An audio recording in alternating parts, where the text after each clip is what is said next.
Ladies and gentlemen, boys and girls, welcome to the DTM Esports Shootout Day number 2. The last chance for our drivers to qualify for the DTM Esports 2022 grid and win that chance to potentially become a driver in a DTM trophy in 2023. My name's Luke Crane. I am joined by Connery and Maddock. How are you doing, mate? Yeah, I'm doing absolutely fine. I'm just thinking back and reminiscing about Shootout number 1 that was just 2 short weeks ago and how much fun we had then at the Nürburgring. But this time, we head to a different track, still in Germany, but Hockenheim. Well, before we do indeed talk about day number 2, as you've rightly pointed out, we did have day number 1. What stuck out for you there, Connery? It was just full of incredible action from start to finish, but was there anything that particularly stood out? I think the ferociousness of the mid-pack probably is the highlight from last time out. You know how hungry that these drivers are to try and get themselves inside of that top 6 that will qualify from each heat. And of course, they do have that heat at the end, the sort of last chance qualifier to be concerned about as well. But everyone wants to get through in the first time of asking, and that's the main thing here today. And for some drivers, this is technically the second time since they are rejoining us from Shootout number 1. More on that later. Yeah, a couple of these drivers may have already qualified, but then have to re-qualify again. But again, we will talk about that very, very shortly. And for anyone who wasn't watching qualifying or shootout day number 1, here's some highlights for you to get caught up to speed.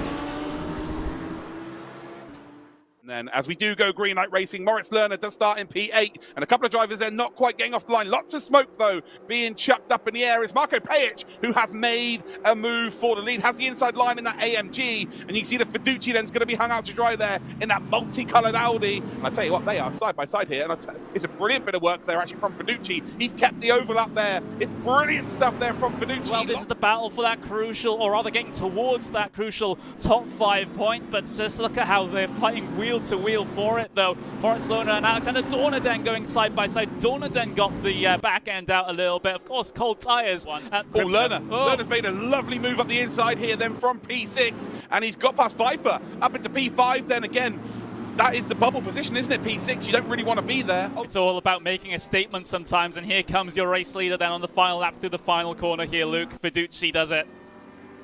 Oh, he does. As we come then across the line, Fiducci is the driver to beat. It's race number 2 of qualifying day number 1. Top 5 will get through to our Esports Championship, and then it's 6th to 19th that will make it through to our final race today in the last chance qualifier, and it's the long run down towards turn number 1. We are green light racing, and actually very similarly to what we saw in race number 1.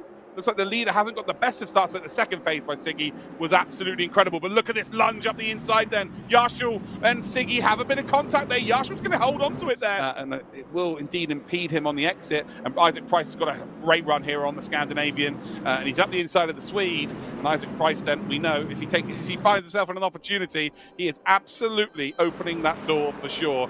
I think Price has got to go early here to try and move down that inside. Not going to get an opportunity. Pliska just slowly moves over, and now he is going to be very slow on this exit. But look at Hogveld here. Hogveld is going to try and take advantage of any potential contact. Pliska has to leave that room on the outside. Tim Yarshall, though, again, has set his stall. He has posted a statement here, ladies and gentlemen. Tim Yarshall wants to get the dub. He wants to get the job done. And we are green light racing, ladies and gentlemen, the last chance qualifier. And I tell you what, I think again here, P2 has got a phenomenal start. Pejic, though, going across to defend that position as soon as they possibly can, and will indeed end up having that inside line. Keithley not going to be able to find, oh, he is. No, he is going to be able to find a little bit of a gap here. Runs out wide, has to leave the room for Pejic to come back on the circuit here. But yeah, he is. There's still ahead there. Dornaden not able to make that move. Oh, Hogveld goes for it then. The drive up the inside here. Opportunity did indeed knock. He opens the door. Dornaden then closes that door. I wouldn't say close, he slams that door. And actually, for the first time, oh, there's contact there between Luciano Whitver, the ballast. Oh, there's a spin there as well for the Audi. Oh, that is not good. Jan Stanger, who is now off into the grass here. Again, booking his ticket through. Comes up towards that final chicane, grabs a bit of curb on entry. It's a poor exit here. Dornaden has closed up here. He has to force the Italian defensively. Dornaden takes the wide entrance through the corner. And what about your exit here? Are you going to finally get this done as a drag race? Ottaviani's done enough. Alessandro Ottaviani, the surprise of the day for me, has booked his ticket through to our final grid. Congratulations to him.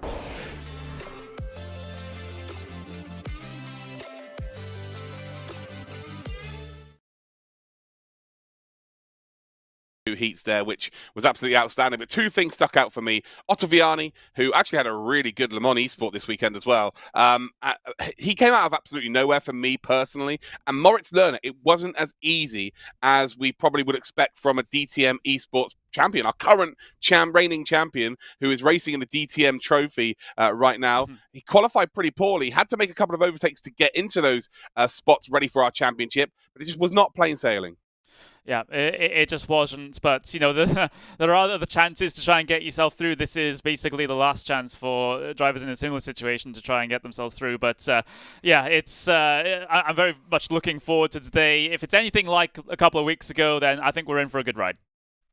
Absolutely. Well, it wasn't just Shootout Day number 1. We actually just had a wildcard event this weekend gone, where 3 drivers have already qualified for our finals as well. So we've got Julien Fox, Mosin and Bodin, Alex Mosin and Florian Bodin. They are your 3 drivers that will indeed make it through and join the already qualified 14. So for me, that makes 17 drivers. We're going to get 14 more today. That means we're going to have a 31 driver grid here, Connery. That is exceptional news for us as commentators.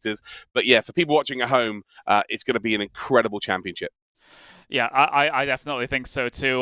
You know, it's great to see these guys able to qualify themselves through another route into this championship, and we would love to see Fox, Mosin, and Boding join us for the main season of this one. But yeah, it's great to see. Of course, you know, hopefully we'll be able to get back to live events in the not too distant future, because it's a lot more fun doing this in person compared to doing it online. I certainly absolutely love that in-person atmosphere, but for now this season's still online for the moment. But of course, you know, who knows in the future of DTM Esports. Well, that's Shootout Day 1 covered. That is indeed Wildcard covered. Let's take a look then at some of our protagonists that will be racing today in race number 1. So remember, we are going to have 28 drivers in each race, and only 5 of them can qualify through automatically.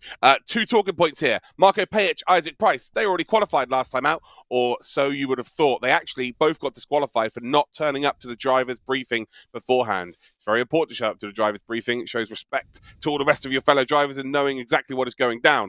So yeah, they both were indeed disqualified, but they both requalified today. So instantly they become favourites for me. You got Luciano Whitver, who's back once again. Bo Dixon, the chat are loving Bo today. And that is it for drivers that indeed Markovic as well. So 5 out of those 10 drivers that are at the top 10 already have participated, but we've got some new names as well, Connery, which should really shake things up. Yeah, especially if you further down the order, you've got David Bodsger down there, the Belgian, looking to try and get himself stuck into this event. Remember, this is only the top 10 from the leaderboard. We actually have 25 drivers connected to the server at the moment, so these aren't the only drivers. These are just the top drivers that will be joining us here for heat number 1. I'm super excited to get it underway. Of course, lots of German representation in this race, as ever, in anything DTM Esports, and anything Race Room, to be completely honest. But we're just about ready to get ourselves into qualifying. Absolutely. Well, let's take a look at what the format will be today then, and indeed our schedule. So we have got ourselves 2 races today. Qualifying for heat number 1 is right upon us pretty much. Then we've got race number 1, which is going to be a 30-minute timed race. Top 5 from that will automatically qualify. They are golden. They've booked their golden ticket to the DTM Esports 2022 finals, which will be 6 rounds in total. Exciting stuff. But if you finish 6th down to 20th position, you will then go to the last chance shootout, which will be the final race. So then we have race number 2, which is, again, 28 drivers supposedly, but as Connery said, 25 have indeed checked in today. Top 5 will automatically qualify, and then it is down 6th down to 20th position. So we will indeed have a 32 car grid potentially battling out for 4 positions. So the final race will be qualifying at 2100 hours in Europe, and then we will indeed have the race at around about 1/4 the hour. Again, top 4 from that race will also advance. So that makes 14 drivers that will indeed make it through to the next phase of the competition. And well, again, super exciting for all of them. And just to talk about the prizes here, all of these drivers are battling it out to finish in the top 5 overall in the championship. So once we've got today out of the way, we've got a grid of 31 drivers, and then we will have 2 races every other week for 6 rounds, 12 weeks in total, but 6 rounds in total, 12 races in total. And the top 5 drivers will win themselves a sighting day during the 2022 DTM season, where they will be evaluated, and the best candidate will indeed win themselves a fully financed package in the DTM Trophy 2023. That's right, ladies and gentlemen, we will see them racing for real. What a prize that is, Connery. It's an absolutely incredible prize, and when you think about a lot of the drivers that get into sim racing, there's one of 2 things they want to be. Ideally, in some situations, both. But one of them is to be a professional esports driver, to do this for a living. You know, basically, for all intents and purposes, play racing games. The other group of people, they want to use this to try and become a real-life racing driver, to get themselves inside one of these cars potentially at some point. But at least for one of them, at the end of this, they'll get themselves behind the wheel of a DTM trophy car, which it would be an absolutely incredible experience, you know, especially if they've done little to no real-life racing. Absolutely. Again, you know, that's the scope or the world we're in right now. There are people out there that ultimately want to use this as a gateway into the real world of motorsport, as Connery very rightly pointed out. Sim racing almost as equal as karting, I would say, these days. But there are some drivers out there that just want to be the very best in terms of sim racing as well. And the beauty of this competition is you've got both of those opportunities. Right, chat, let me know who you're supporting. It looks like we've got a load of Bo Dixon fans in the chat, but who else are we supporting today then, as Bo actually did go momentarily pole position, but now down to 7th position. But look how close the times are here, as Dinya has gone provisional P1 with a 1:38.019. Incredible stuff there from the Audi driver. Lots of Audis today. Once we get into the official championship, though, Connery, they get one choice of car, and that's what they have to stick with for the rest of the season. So this is really the last chance for them to choose whatever car is best for the race circuit. Yeah, you don't blame the drivers when they make the decision to try and just go for the best car for the circuit, because they're allowed to do so. But like you absolutely, you're very correct in mentioning that the drivers, they don't get such a luxury in this in the main season. They have to try and work out, okay, what's a compromise going to be between all the circuits on the calendar for that main season. And remember, there might be balance performance tweaks from race to race as well that might affect how good a certain car performs compared to the others on the same track. So it's there's certainly a little bit of element of luck there, but I think the only thing that you really have control over is your personal preference, and you should probably just go with that. Yeah, exactly that. Go with whatever you're comfortable with. Again, this is your last opportunity. Effectively, if you don't get through the top 5 in race 1 or 2, and then the top 4 in race number 3, you will be watching this from home. You know, a 31 driver grid may seem like a huge opportunity, but the plethora of talent we have, with the incredible prize coupled in with that, it's such a high level of performance at the sharp end. So to be in the top 5 is going to be super, super difficult. But ultimately, you want to try and get it done as early as possible. You do not want to put yourself in the position of being in that last chance qualifier race where, as we saw from the qualifier or the shootout day number 1, kind of anything goes in that race. It's a little bit more scrappy, isn't it? As Markovic has just taken provisional pole, he was looking very quick last time out. Didn't actually manage to qualify, unfortunately. Was one of the drivers just outside the top 4 in the final qualifying race. And well, right now is the start of the show. Yeah, behind now across the line, P8 for him at the moment. Driver in provisional pole position, however, with just over 4 minutes left to go. That is Matija Markovic, so the driver from Montenegro. You don't get many drivers from Montenegro, but that's where Markovic is from in that Audi, doing very, very well here today in qualifying. A 10th of a second ahead of Velita Dinya. You've got Marko Pejic, who's in 3rd place. We had an interesting story with Marko Pejic, of course, on that previous shootout, of course, having issues in the first heats of things and having to try and claw his way back to the last chance qualifier. However, that didn't really mean anything, because he ends up being disqualified anyway due to not turning up to the driver's briefing. Yeah, he was in the race-winning position, wasn't he, in race number 1 of the day in the shootouts, but ultimately he span out from that position and he ended up outside the top 5. Again, it wouldn't have mattered regardless. He managed to qualify through the last chance qualifier races. We've got a McLaren there spinning into the barrier, but again, it still doesn't matter because Pejic is here. He has to go through today because of not turning up to the driver's briefing. As you can see, we are on board with the number 37, which is indeed, well, Markovic. We've got 2 number 37s in the front now, which is going to be really, really interesting for us to indeed commentate on. Markovic and Dinya then are your top 2. Pejic is in 3rd position. Whitford then is in 4th, the Dutchie. Expecting really big things from Whitford as well. as we've got Isaac Price then, who's gone for the BMW once again, and he is in what is now P3. So yeah, he is in the Timo Glock BMW this week as well. So he's in the top 3. Remember, top 5 automatically get themselves through. But Hockenheim, Connery, plenty of opportunities to overtake, especially down in towards that hairpin. Actually, we're going to watch here Royce Rocco indeed take the long run down towards that hairpin, so you can describe exactly what it needs to do to get an overtake done through there. Yeah, it's all about that good run out of the first sector, though, through turn 3 and 4. If you're not able to lock the car down there in terms of the traction coming through that section, then it's going to make your life a little bit more difficult coming down this straight, but you can just sit in the slipstream all the way down here, all the way down into that very heavy braking zone of that hairpin. Of course, some drivers prefer to sling it down the inside at that point, but however, on exit of the corner, we tend to see the driver on the outside get the better run down this yet another straight through the right-hand kink. So inside might not be the best option in the hairpin. You might want to commit to the outside, and then here's another overtaking point as well down at turn number 8. You can sling it down the inside there and make things happen. Yeah, you're right, and if you do indeed get the move done around the outside, ultimately you've got just that kink to deal with. You still have that overlap, the corner you've just rightly pointed out. You then have the inside line through the start of the stadium section of the circuit, which is a huge pinch point. So if you can be on the inside there, ultimately it's the best place to be. But you've got to set it up 3-4 corners in advance if you want to be in that position. So it's a technical circuit, especially to make an overtake, but more than likely you're going to see, especially on lap number 1, 3, potentially 4, maybe even 5 wide down in towards that hairpin. So expect there to be some fireworks early on today. So Royce Rocco heads his way across the line now. Does get himself a lap time on the boards. It does mean that everyone set themselves a lap time here, which is not that normal when it comes to qualifying sessions here on Race Room. So it's good to see everyone putting in the effort there. Marko Pejic, though, going to the top of the order, looking to try and right some wrongs today, I get the feeling here, Luke. He probably should have been able to qualify through that first shootout, but of course a logistical error on his part means that he's here today competing in that Porsche. Yeah, 100%. Jonas Vanna, by the way, who is the first seed in this, has just gone up to P2.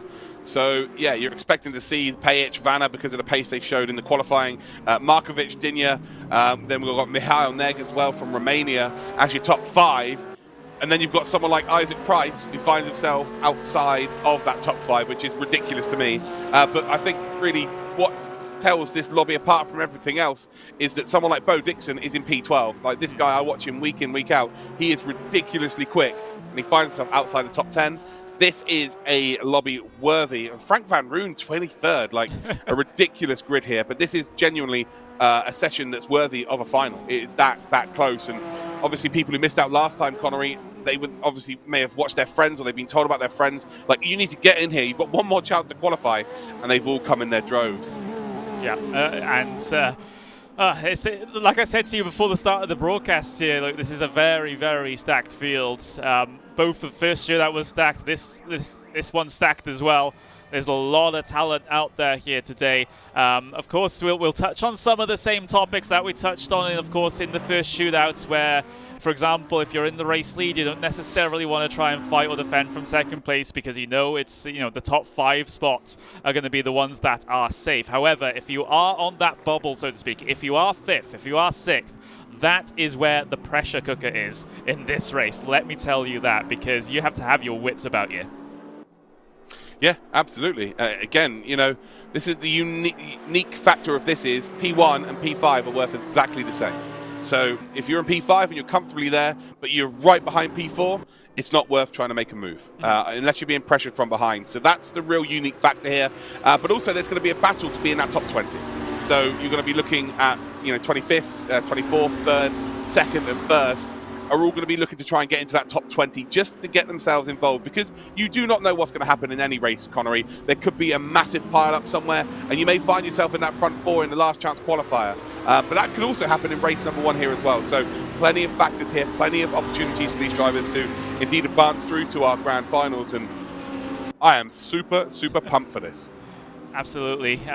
We have, like I said, anyone could realistically finish top 5 in this race given the right set of circumstances. I don't think you can really count many people out in this situation. Of course, the drivers that start towards the back, or rather drivers that have had to start towards the back on the grid here obviously going to have a little bit of a tougher time. However, with the qualifying being as close as it was, you never quite know. It might be a big smash ahead of you. All of a sudden, you've gained about 10 spots, and all of a sudden, that top 5 looks just that little bit more likely. You just never know in this situation, especially with the likes of the drivers that we've got in the front couple of spots right now. We can't necessarily rely on PH having a good race from the front, and we've also got Price looking to try and get himself involved in that top 5 as well. Of course, he starts outside the top 5 in this situation, so he wants to get it done first time I'm asking. He is the only BMW in this field, by the way, which is an interesting thing to note. But yeah, I mean, a minute and a half to go at this point until we start the gridding procedure. I kind of want it to be now. Yeah, for sure. Only 1.5 minutes to wait, Connery. Don't get too excited. You'll be here before you know it, and then we've got 3 races to go through. So let's not get all of the excitement out right now. Chat, we're looking at you right now, watching you on YouTube. Let me know where you're watching from around the world, and also who do you think is going to win the race, or who do you want to get through to the next stage? Get yourselves involved in that chat right now. 1 minute to go in this session. We've got 0 times posted as of yet. It's only a 4-minute session, but they're really just out there. I don't know. Maybe a couple of corners they want to work on in terms of their entry or their exit speed. Maybe they want to be close behind another car just to see the effects of it.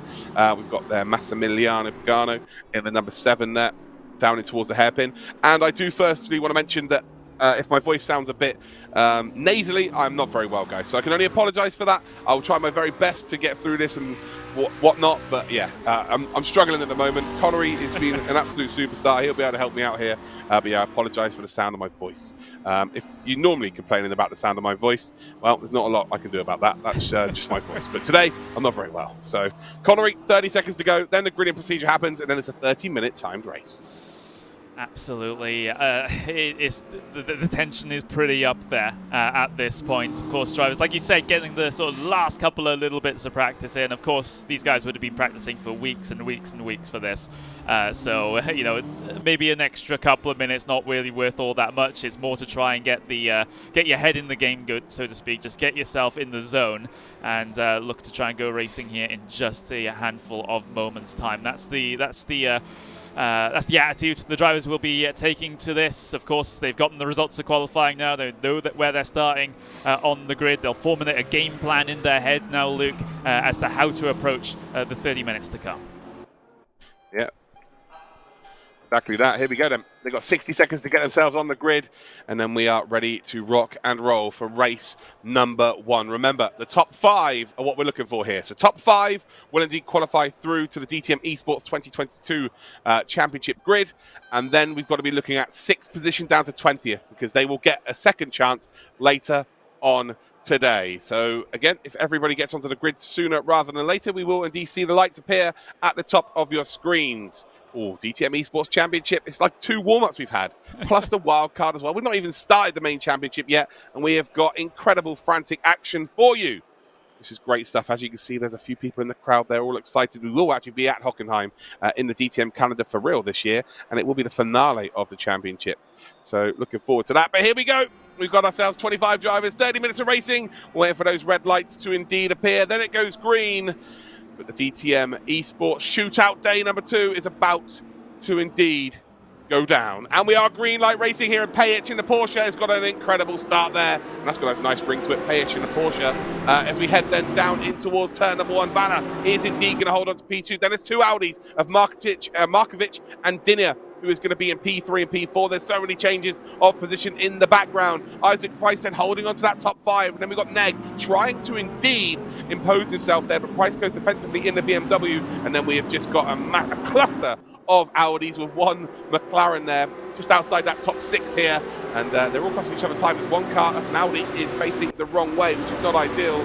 But the front 6 have kind of got away. Jan Courtois facing the wrong way, unfortunately, for TX3. And now really it's all about him getting back up into that top 20. Yeah, absolutely. So a little bit of drama going on behind with 3 wide into the hairpin in the mid-pack. This is what I was talking about at the start of the broadcast in the mid-pack, is we've got someone spun all the way around.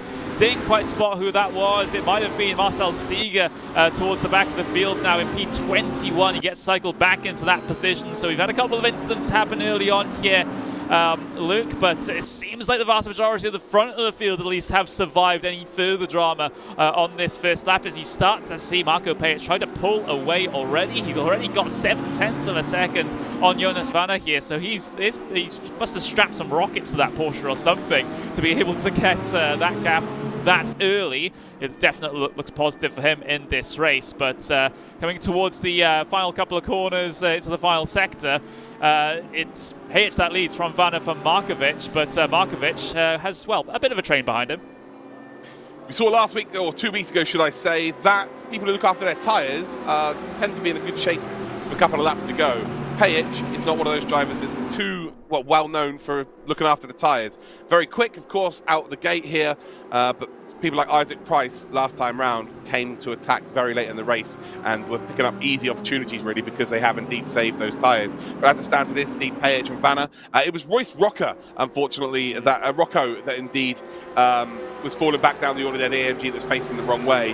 Definitely the coolest name on the grid, if I'm being completely honest there. Royce Rocca.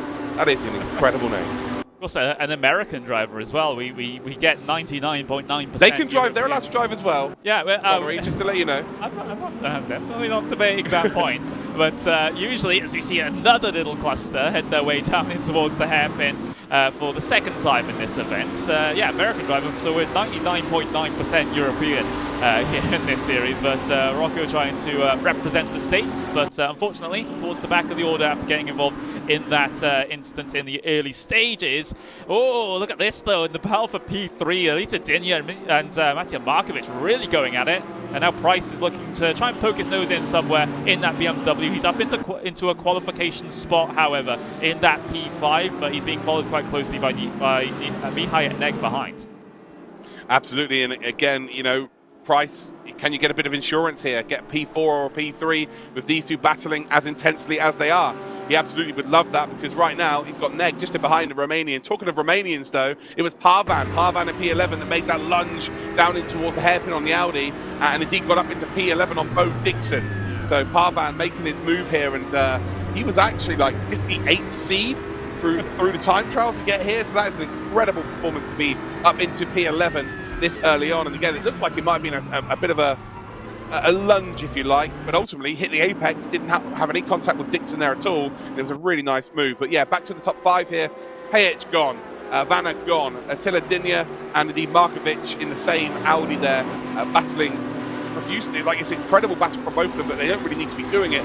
Isaac Price here just wants them to just chill out a little bit, really, so he can build a gap here on Neg. But Neg, as you can see here, is, well, trying to make something happen. As there's contact then down towards the hairpin, and everybody kind of checked up there. It was almost like Dinya on the brakes a little bit too much. Markovic couldn't respond, neither could Price, and then the door was left open. The battle, well, Parvan versus Bo Dixon is happening once again. Through the kick they come, in towards then the stadium section here. Again, a very, very harsh pinch point here. And Parvan's going to run wide. Bo Dixon, door is open. Can he get those wheels through that door? He cannot, as Parvan then slides across. But he's going to be slow here on the exit. Can Dixon find a little opening as they come in towards the official stadium section here? And as they come through the sweeping right-hander down towards what I like to call the Vettel corner. And again, using a lot of curb there as Parvan. You can tell Parvan's under pressure. Bo Dixon, though, not able to find his way through here, unfortunately. And actually might be finding himself under pressure from about 763 McLarens that are now forming behind him. Yeah, never what you want to see in your wing mirrors, that's for certain. But Dixon still trying to press on in this situation. Still 0.2 of a second behind the Romanian ahead of him across the line. Just shy of 25 minutes left to go. Dixon has a good run here. He's just keeping within less than a quarter of a car length behind Parvan at the moment. He might get himself a decent run here down in towards turn number 2. But turn 2, you know, even though it's a heavy braking zone, it's not really an obvious overtaking opportunity because by going for a move into there, you're basically ruining both of your runs out onto the back straight, and all of a sudden the third party can come and surprise you. But Dixon's got himself a fantastic last couple of apexes. Now we can look to try and make this move on the brakes into the hairpin. Parvan trying to go defensive. Dixon will commit to the outside. Can he get the overlap? Well, almost. Yeah, not quite going to work out there. It's all about how early, you can get on the power on the exit. Actually, Parvan closes it off nicely. The battle between third and fourth really is heating up here as well, as it's Dinya versus Markovic, part 7. Markovic then trying to find himself a little opportunity again. Both cars exactly the same power units, exactly the same chassis. So it is really driver v driver here as we come then towards the final few corners into the final sector. Here's Bo Dixon. Oh, there's been an incident then between him and Parvan. He drops a bit further back, and the battle was very, very intense then between the two of them. But ultimately, one driver has come off worse here. As we see another Porsche in the background there. So Bo, again, at this stage, you know, you're looking to move your way up towards that top 5, but here, it's just make sure you get into that top 20. Make sure you get to that last chance qualifier.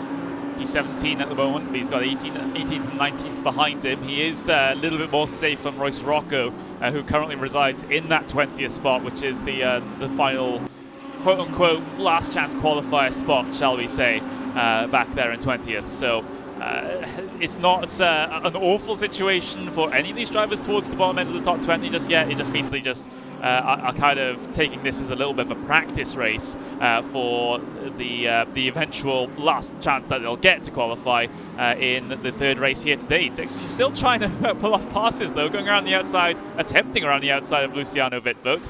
It's surprising to see Wittvogt this far down as well in that Mercedes, but yeah, maybe he'll start to come alive when it comes to that last chance qualifier. Dixon's going to go for a bit of a move here, I think.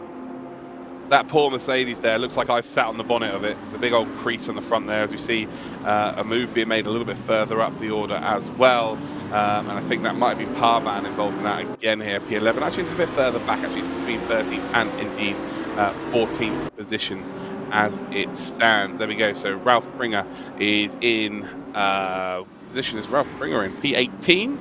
And then we've got Wittvogt just up ahead here as well. We've got then Sokovikov. I haven't seen Kirill Sokovikov in the race room championships for a long time. Very talented Russian driver as well. And there is a massive Russian contingent on race room. Actually, a massive Russian contingent in the world of sim racing coming through at the moment. So the future's very bright for that region of the world.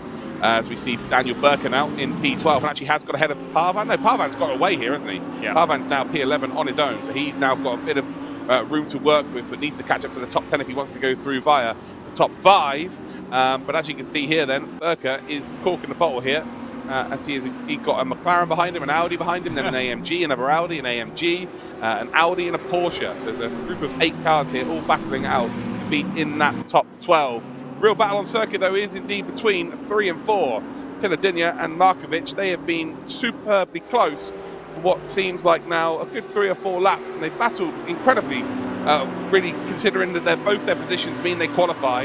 And the fact that Price has not really been able to close up and take advantage of this, as he is that kind of driver, is a bit mesmerising for me. As it stands then, it is indeed Pajic, Vanna, who is in P1 and P2, and again, Markovic trying to find himself an opportunity. But Connery, you've got to race clever here, you've got to race savvy, right? Because at the end of this race, if you put too much emphasis on the first 10 minutes, you are going to be hurting in terms of tyre wear when it comes to the final 20. Really are. So these guys do have to be very, very careful. The more they fight, the more energy that they're putting into the tyres, and the less they're able to focus on their optimal lines through the corners. And, well, that might be when the likes of Isaac Price, Mihai Neg, even Zeifler a little bit further on this train can really get themselves stuck in, because we're not even at the halfway point of this race just yet, and Dinya and Markovic have been trying to drive the wheels off of their car, and maybe a mistake there through the arena section for Markovic that has put Price back into position to potentially challenge, but knowing Price, he'll have to, well, he will be as patient as ever with these ones, I think, despite the potential pressure from Mihai Neg behind, but Neg is keeping off this one at the moment. Yeah, for sure, and Markovic is under a bit more pressure here, and it's kind of very clear that he's faster than Attila Dinya in front. But ultimately, every opportunity that he tries to take on to make an overtake that doesn't successfully pull off, Isaac Price is going to get closer and closer and closer. And everybody in this lobby knows that if Isaac Price has an opportunity to make an overtake, he is absolutely going to send it. There's no two ways about it. So you don't really want to put yourself in that pressurized situation. Neg as well is just got to be keeping close proximity here. Going into the last chance qualifier, being the number 1 seed is as useful as being the number 20 seed. It's as simple as that. Like being P6 is great because you get one more race, but you're one position away from just getting through and not having to go through what will be a lottery in the final race. The final race always tends to bring out the best and the very worst of people, because ultimately it's all on the line. So you don't really want to be in that position. But as it stands, in a pretty good spot is Neg in P5, and actually gapping now P7. So P7 is Zeful. So Sasha Zeful not quite really keeping with pace here. So again, that's a pretty good thing for Neg, that he is kind of isolated driver in this bubble position. So he's got no pressure behind. He can just focus on trying to catch the pack in front. But ultimately, I think he needs a little bit of help from these drivers in front, battling for a position. Vanna, by the way, starting to close back up on Payet. So 8 tenths then between the front two. And the AMG coming into fruition, although they've got a backmarker McLaren here to contend with as well. You've got to hope for the backmarker gods here that they indeed just get out of the way nicely. But some of them will kind of race on tilt and be like, oh, I want to prove that I'm as fast as the front runners, and be a bit of a nuisance for a few corners. Ideally, if you're the driver, I wouldn't mind them getting involved a little bit here, but if you're the driver in front, you want them to get out of the way as soon as possible. Yeah, that would be the ideal situation, and well, it seems like that has kind of happened already. So out of the way, well out of the way, coming down the back straight. That lap car will duck back in line, just trying to get a little bit of the slipstream to let these leaders pull them along. But in this situation, it's probably not going to do all that much. Meanwhile, behind, Price still looking down the inside. Going to try and complete this move for the hairpin now. Price on Markovic doesn't quite get the drive off the corner, but that's the first shot fired by Price that we've seen. Yeah, and Neg in behind is going to be smiling because of that. He absolutely will be really excited. Sokovikov up to P17. So made a move there on Royce Rocco. Frank Van Roon. I'm really surprised by that, because he was 23 off the start line. So 5 positions gained here. Really doing bits. Absolutely doing bits here.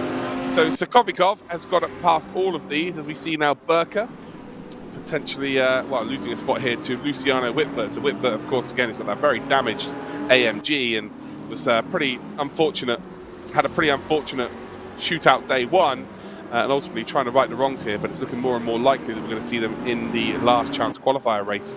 So good for us who are watching at home, but not so much for Luciano. Isaac Price then with his seems like second real attempt here to potentially get up into a P4 position. Just trying to get himself some extra insurance here. Markovic, though, holding on strong. We know what Markovic is like. He drove really well in shootout day one. Wasn't quite enough, but we kind of expected him to be back here for shootout day two, and we actually fully expect him to qualify through today as well. But ultimately, if you lose a position to Price here, you're more than likely going to lose a lot of time, and Neg may be able to take full advantage as well.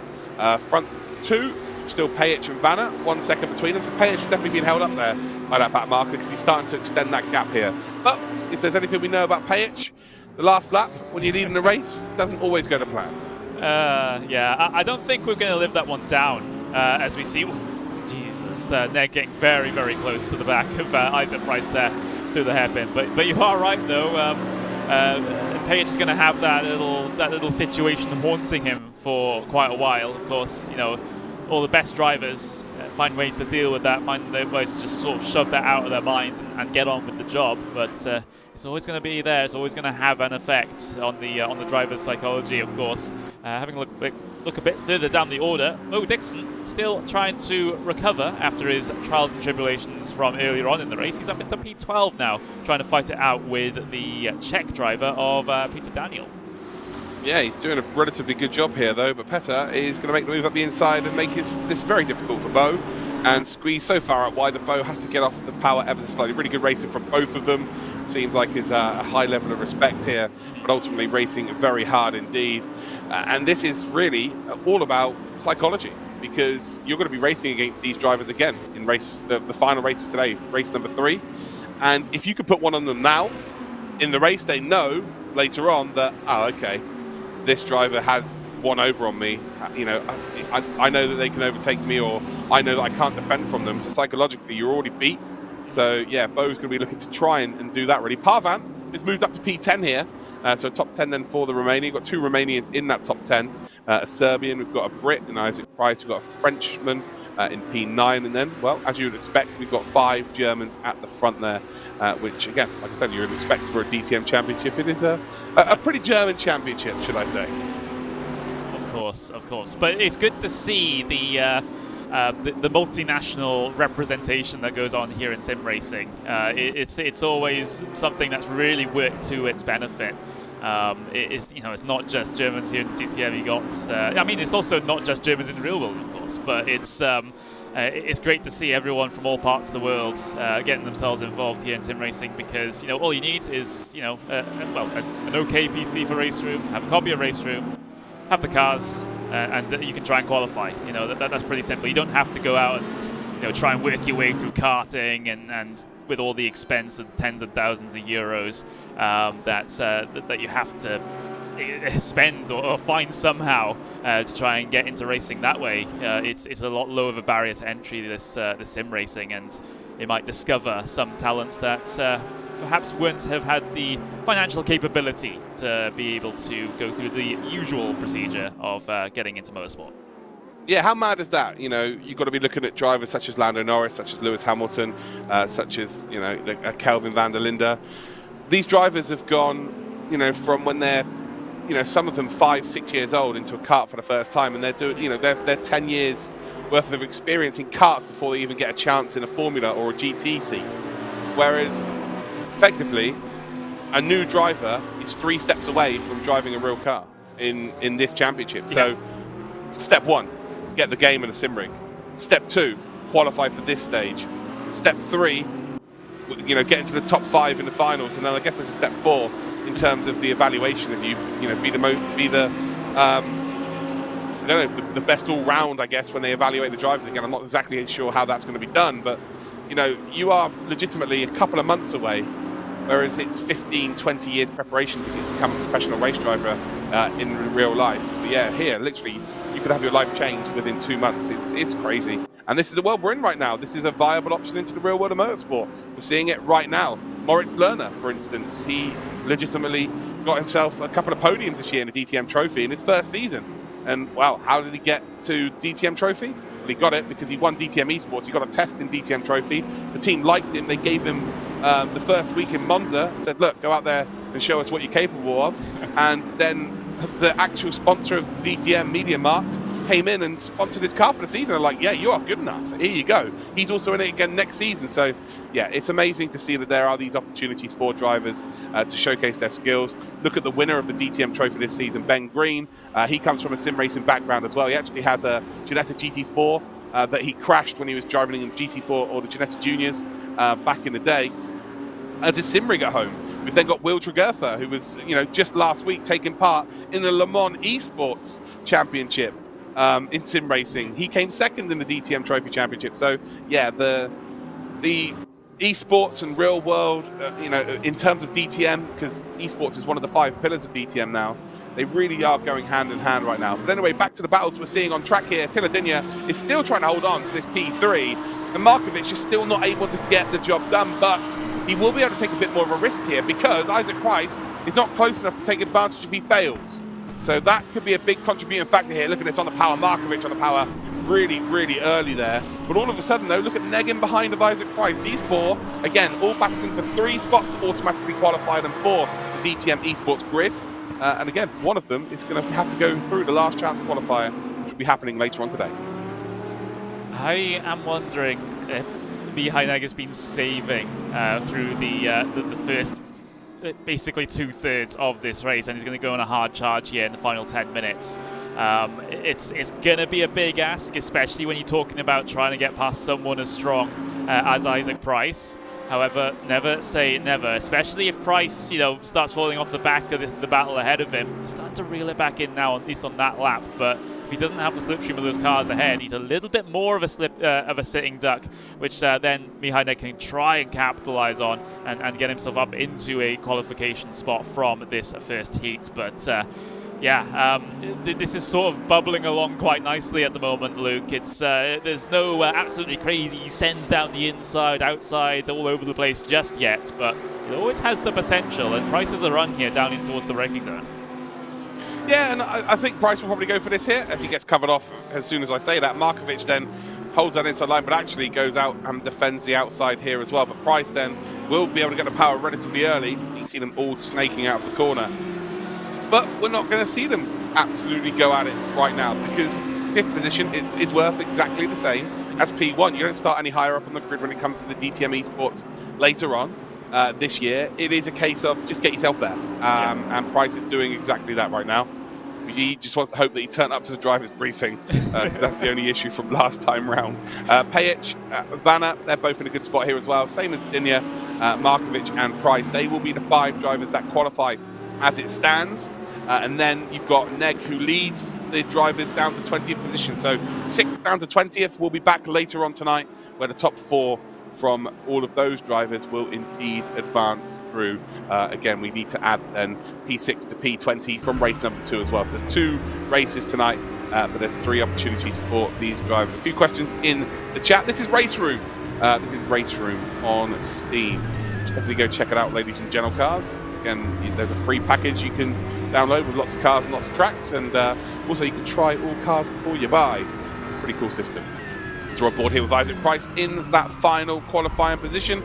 8 minutes to go, and really all he's got to be worried about now is Neg getting too close. Yeah, it's the gaps are sort of fluctuating in and out, aren't they? It's a pretty obvious thing to say, but it seems like one lap Isaac Price has it hooked all together, and another lap, all of a sudden Mihai Neg is starting to come a little bit closer to the back of him, you know, eating into those couple of tenths of a second. There's a lunge, a very big lunge from Mihai Neg down the inside of the hairpin. Not quite able to maintain the overlap by the time they get onto the exit curve, but that's a big, bold statement from Mihai Neg. Well, ultimately, well, here we go. Part 2, he hits the apex, Isaac Price turns in, and Neg then on the exit here is going to be hung out to dry. Price is not going to give him an inch to work with there. But yes, Neg is absolutely now, well, he's showed his intent, hasn't he? You know, Isaac Price now knows that he has got 7 minutes here to defend from the Romanian. And Neg, you said earlier, has he saved something here? I think he absolutely has, because he is closing in at a rate of knots here. And he is not scared to send it. He is, again, channeling his inner Isaac Price, really, by taking every opportunity that comes. But, as you can see there, Isaac Price, the wily old fox, has not let that position go, and he indeed now has built a little bit of a gap there because of it. Seems that BMW is pretty good through that final sector. It's just able to extend that gap back to the Audi, but don't count the Audi out of this one whatsoever either. That was a big, big effort from Mihai Neg, just to try and keep Isaac Price on his toes, I think more than anything else. The percentage chance of that sort of move happening from that far back up is pretty low. It was more to try and scare Isaac Price out of line and into a mistake. So you can see the gaps between them have extended, at least on this lap, but I think Neg will get himself another opportunity, not on this lap right now, but maybe as we get to the couple of laps to go mark, is when he'll be back into position. And don't forget, Dinya and Markovic still nose to tail, by the way, and Markovic still not giving a lot of room to Dinya to breathe. Yeah, and to be fair, Neg, or Price should I say, has been using these two in front to kind of get out of jail because he's had the toe to work with. At the moment, because of the time he's lost to Neg making a potential overtake on him, he's now lost touch with these. So right now, Neg, if he can close up, has a massive opportunity. The Audi seems very, very quick through sector 2 and sector number 3, maybe not through sector number 1. So right now, Price has to try and get back onto the back of these two, because that slipstream really is helping him out. But Neg is closing in, and with, 5 minutes, 30 seconds to go, we're looking at 3 laps remaining of this race. He is mighty, mighty quick as it stands, and he is 1 position away from automatically qualifying for our DTM Esports grid. Yeah, so, well, if there was one time where Neg could be able to show what he's made of, it's going to be in the final 5 minutes, unless he wants to try and go again for another race a little bit later on in the last chance qualifier. Of course, everyone will prefer to get themselves through at this stage rather than have to risk it all in that final race of the evening. Price certainly very well aware of that situation as well. So he's continuing. Well, it's kind of hard to tell sometimes. He's extended the gap there through sector 1. Neg having a tough time out there through the first portion of this lap. So not going to be an opportunity here with 4.5 minutes to go at least. And now the gap is up to a second between Price and Neg. So yeah, something's not quite right with Neg, at least in the first sector there. Oh, Markovic there for the first time nearly had an overlap to work with. coming out of the hairpin, but look at this, closing up into the slipstream here. We'll be forced to go out the high side here, but actually it's going to force Dinya to run ever so slightly wide on the exit. But once again, it is indeed going to be Attila Dinya who holds on to that position.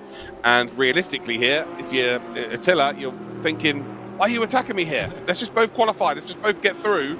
Let's not give Isaac Price a chance to catch us. Let's not give Neg a chance to catch us. We're through here. They've got a 1v1 situation behind them that, you know, that's what they're worried about. Let's not make this a four-way battle where one of us potentially could go out. Again, we've only got a couple of laps here to go through, and we're both golden and we're both through. So yeah, Markovic just maybe needs to take a step back on this and not really push too much. Again, for us as a neutral watching at home, we want to see them attack, but you know, you've got to race clever at this stage of the race. Yeah, you have to, and especially considering both of these guys are teammates, right? You know, they're both from MRS Esports. Yeah. So the last thing you want, of course, in any form of motorsport is to have any sort of incident with your teammate, and it's even worse if it results in if one or even both of you end up not getting yourself a qualification spot because of it. So they do have to take this very, very sensibly. They can't just be having fights out there for the fun of it. They need to make sure that they come across the line P3, P4, and get themselves their slot in the coming season. But racing drivers are a funny bunch sometimes. They certainly are. Let's have a quick look then at P20. So Kovikov, the Russian, then is in that final position to indeed get through to our last chance qualifier race. He's currently in P20, and then behind we've got the Italian in the McLaren. Trying to figure out who that is indeed. That is in my list, Massimiliano Pagano, who is in P21. And right now, you've got 2.5 minutes to try and get yourself as close as you possibly can here as Joyce Blocker tries to make a potential move on Corentin Puanto.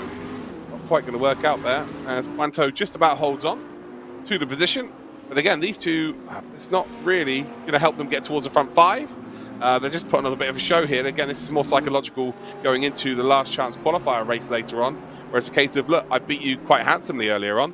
I feel like I'm going to do that exactly the same again late in the last chance qualifier race. So that remains to be seen as to how that works out. Stevie 11, unfortunately, this is the last opportunity to qualify for the DTM Esports grid today. But you should definitely subscribe to the channel and you can watch DTM Esports, and also it's become a bit of an annual event, so there'll definitely be another one, I would imagine, over the next the next year, and then after that, and then after that. So yeah, make sure that you do indeed keep an eye on the socials for DTM Race Room for any news on potential championships. As Joyce Blocker again still trying to potentially make a move here, not quite going to work out. It looks like Price is caught up to the back of Markovic now as well, and Neg is about a second behind. So the front five kind of golden here. I believe they're going to have one more lap to go after this one as well. Pajic, well, you never know what's going to happen here. He's still going to get through turn number 1 of the final lap yet. So we won't, exactly congratulate him until he's done that. And he's never going to live that down, as it's going to be the case if we're going to mention that all the time. But if he can get this job done and won, I think I'll stop mentioning it. Again, Marko Pajic is an exceptional talent. We all make mistakes, even at the very sharp end of esports. He's also a very lovely chap as well. Just a few corners to go then for him on this lap, and then we will head on to the final lap of race number 1. If you've just joined us, ladies and gentlemen, this is the DTM Esports Shootout Day number 2. We are going to be finding our final 14 drivers that will make it onto our DTM Esports 2022 grid. Is it 2022 this year? Yes, it is. Years, months, and days are all merged into one for me at this stage. So this first race here, the top 5 automatically qualify for that grid. Then we've got a second race of 28 drivers, or however many show up. 25 showed up for this one. Top 5 from that grid will automatically qualify for our DTM 2022 Esports grid. And then we'll have a last chance qualifier. So P6 down to P20 in this race, and P6 to P20 in race number 2, which is coming up for you straight after this one. They will make it to our last chance qualifier race, and the top 4 in that race, the final race, that's where anything goes, remember, they will also make it onto the grid. So we're going to find 14 more drivers, and that will add to our already qualified 14 from 2 weeks ago, and our 3 wild cards that qualified this weekend just gone. So that's a 31 driver grid, all of very similar pace. Take my money, Connery. It's going to be an incredible show. It is. This one's not quite done yet, though. Mihai Neg has gained about half a second in basically half a lap here, thanks to the slipstream, thanks to the double toe from the cars ahead. But I don't think he's going to be quite close enough to make a lunge here down the inside at turn number 8. He's going to have to remain behind for now, but within 2.5 tenths of a second of a qualification spot. There's not many overtaking opportunities left, though, if any. No, around the final few corners. I love what you just did there, Connery. You didn't say Romain, you said Romain. He's from Romania. You get it? It's funny. Around the final couple of corners we will go then. Marko Pajic, it looks like he's going to right the wrongs from last time round, where he spun around in turn number 1 and also didn't turn up to the driver's briefing even though he qualified. So that's why he's had to come back today. And again, he's going to finish in P1. It's going to be Vanna in P2. Dinya's going to finish in P3. But what about P5? Is it going to be Price? Is Neg going to... Well, Neg tried it. It's not going to work out. He is going to go through to the next stage, though. He's going to go to the last chance qualifier. But our top 5 drivers are going to be Pajic, Vanna, Dinner. It's going to be Markovic, and it's going to be Isaac Price. Those 5 will make it onto our DTM Esports grid. We've then got P6 down to P20, who will all also qualify. Well, what about this? Still coming in towards the final few corners here. Peterman trying to get up into P14. We've got Burka, who runs wide around the final couple of corners. It's 3 wide as they cross the line. And the last thing you want to do is be facing the wrong way now and get outside that top 20. What about 20th position? Is there a battle for... Well, Sokovikov. Yeah, Sokovikov is now 22nd. So Sokovikov has been involved in something here. He was P20 nearly 10 seconds ago.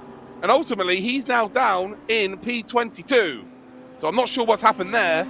But Sokovikov, the Russian, is unfortunately not going to make it through to our last chance qualifier race. Connery, we've got a great top 5 there. We've also got an incredible set of drivers behind them coming back for the last chance qualifier. But Pajic, Vanna, Dinner, Markovic and Price all make it through to the next stage of the competition. They do, and hopefully, pending if they've turned up to drivers' briefings, that will be 100% confirmed. But yeah, it's kind of names that we expect to see. Pajic, you know, he was invincible today. He just sort of got away at the front of the field, didn't really look back. Vanna tried to keep him honest, trying to keep him within a second, but it just simply wasn't happening. It all happened behind Vanna, though. Dinya, Markovic, Price, Neg, nose to tail throughout the vast majority of this race here today. But in the end, it is Isaac Price that gets that final automatic qualification spot. Everyone from P6 to P20, though, they will have another chance this evening after the second heat. Absolutely. So there you go, ladies and gentlemen. That is our first set of drivers sorted out for today. We are indeed going to be back for race number 2 very, very shortly after this very short break.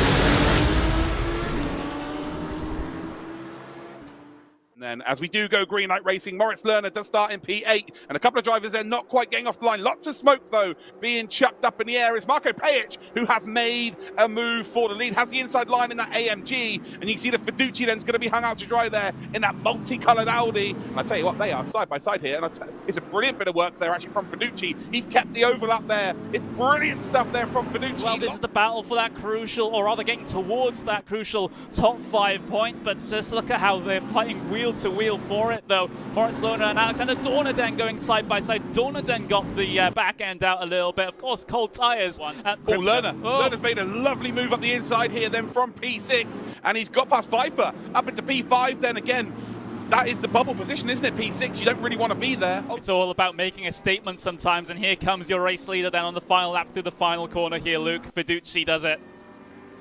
Oh, he does. As we come then across the line, Fiduci is the driver to beat. It's race number 2 of qualifying day number 1. Top 5 will get through to our Esports Championship, and then it's 6th to 19th that will make it through to our final race today in the last chance qualifier, and it's the long run down towards turn number 1. We are green light racing, and actually very similarly to what we saw in race number 1.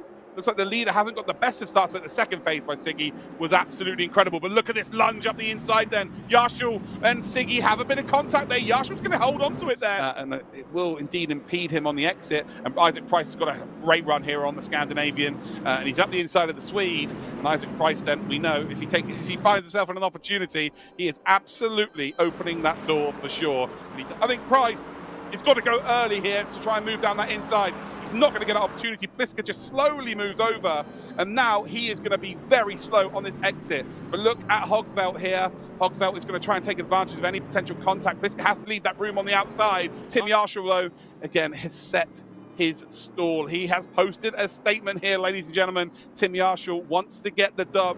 He wants to get the job done. And we are green light racing, ladies and gentlemen, the last chance qualifier. And I tell you what, I think again here, P2 has got a phenomenal start. Page, though, going across to defend that position as soon as they possibly can, and will indeed end up having that inside line. Keithley not going to be able to find, oh, he is. No, he is going to be able to find a little bit of a gap here. Runs out wide, has to leave the room for Page to come back on the circuit here. But yeah, he is still ahead there. Dornington not able to make that move. Oh, Hogveld goes for it then. The drive up the inside here. Opportunity did indeed knock. He opens the door. Dornington then closes that door. I wouldn't say close, he slams that door. And actually, for the first time, oh, there's contact there between Luciano Whitver, the ballast. Oh, there's a spin there as well for the Audi. Oh, that is not good. Jan Stanger, who's now off into the grass here again, booking his ticket through. Comes up towards that final chicane, grabs a bit of curb on entry. It's a poor exit here. Dornington has closed up here. He has to force the Italian defensively. Dornington takes the wide entrance through the corner. And what about your exit here? Are you going to finally get this done as a drag race? Ottaviani's done enough. Alessandro Ottaviani, the surprise of the day for me, has booked his ticket through to our final grid. Congratulations to him.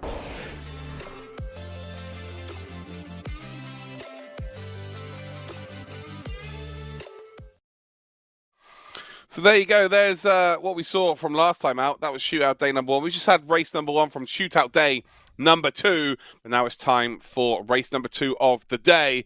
And well, let's have a look at some of these drivers here. We've got Leon Rudinger, Christopher Hogveld. We've got Axel Vermeulen. We've got Sebastian Rie, Robert Wiesenmuller. We've got Leonard Carton. We've got Kasper Siedlovic. We've got Manuel Rodriguez, Adam Pinches, and Rasmus Salo. Well, pick us through there, Connery. Look at some great names. I think most people know I'm a pretty big fan of at least the ability of Hogveld to try and negotiate this situation. I think I've picked him as one of my favourites in a couple of races that we've done together, Luke. Unfortunately, wasn't able to make it happen through the process of that first shootout, however, in here today. But of course, I get the feeling the driver that you're going to go with is Pinches, because don't count out the Hungarians. There's always a Hungarian. There's always a Hungarian. But one of my favourite people in the world of sim racing is in this race, which I actually didn't expect to see, is Manuel Rodriguez. This guy is a beautiful looking man. He is a beautiful man in terms of his just everything about him. I love him. I just absolutely love him. His personality is incredible. He's just a really nice chap. But takes his things very, very seriously. Not only does he put in hours upon hours of practice, like he has a proper diet for sim racing. Like, he's always in the gym. He's just looking after himself perfectly because he wants to get into the real world of racing as well. So, yeah, seeing Manu Rodriguez on the grid is, awesome to see. He comes from a background of pretty much everything. More GT Sport over the years, I would say. It's been his main game. But, yeah, he always seems to appear in these championships somewhere along the line. So, yeah, good to see him around. With the way you were talking about him there, I thought you probably should just go on a date or something. That was... We have done. Well, the less said about that, the better, I suppose. But yeah, Rodriguez, 10th place in qualifying at the moment, with the initial laps coming through, of course. They've still got the full 10 minutes to be able to get themselves their times set. But not a terrible starting position for Rodriguez at the moment, and he's in the process of improving right now. Green through Sector 1, green through Sector 2 as well. He's got a bit of a slipstream of the cars ahead of him, so hopefully this one should be a little bit better than 10th place. Yeah, absolutely, and well, we saw from Hogveld last week that he is just there or thereabouts, isn't he? Again, he maybe needs a bit more of some fortune going his way, but I'll tell you what, you don't need fortune when you're on pole position by 1.5 tenths of a second. The Swede is right getting amongst it today. Manu Rodriguez about to come across the line and improve on his time. How much is it going to be? Currently 11th spot, and it's good enough for P8 as it stands then. And well, people in the chat then, I can see you all talking in there. Who are we supporting? Where are you watching from around the world? Always good for you to get involved. Adam Pinches, it is always a Hungarian. He's proven that fact. There is always one somewhere in amongst sim racing. He's currently a P2 on the grid. Very good time there indeed from him. Great stuff. Yeah, and Vince's actually not the only Hungarian here today, because we got Martin Barner. So we've doubled up on the Hungarians here today. And, well, Barner from M1RA Esports also there in the BMW. So he's going to be our Isaac Price for today, being the only BMW in the field for this particular heat. Hopefully he gets the same fortune as Isaac Price and gets himself inside that top 5 to automatically qualify.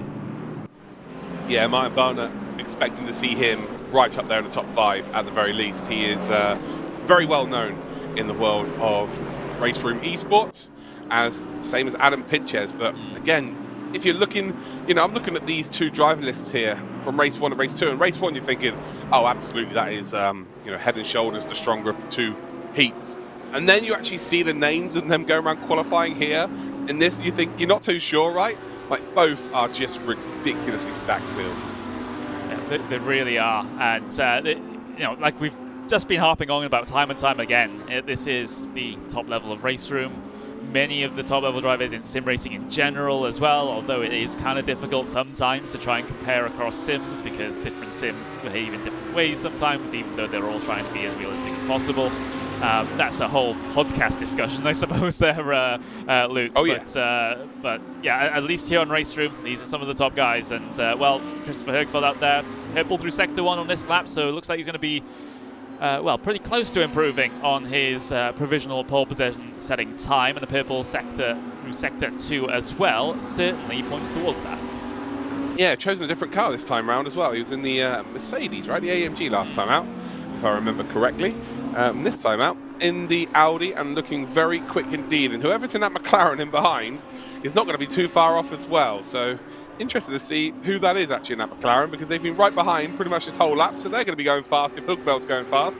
Oh, a bit of a moment, shall we say, at the final corner. That might cost a little bit of time, but don't worry about it. It's going to be good enough for half a tenth of a second to indeed improve there. I think Ree is just behind, right? Is that Ree P6 just in behind Högfeldt? Might just have been. Yes, it's. And that's why he is the top McLaren on the grid, because he was right behind Högfeldt. If he was going quick, then so was the car behind him, because Ree was not far behind at all. And again, top 6, you want to be in the top 5.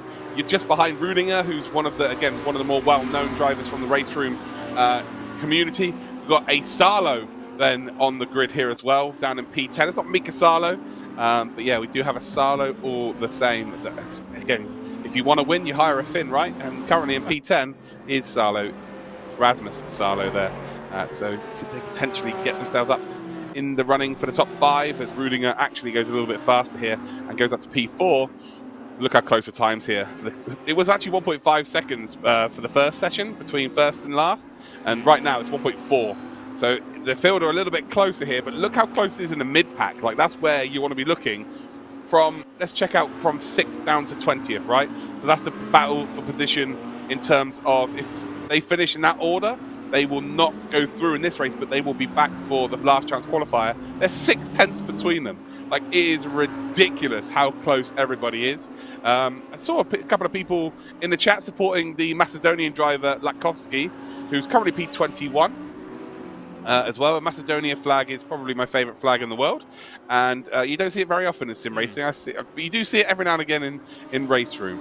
I'm trying to think of the most famous sim racer who's got that flag, and it will probably be Erhan Yuyovsky, who's the most famous Macedonian, but you don't see it very often.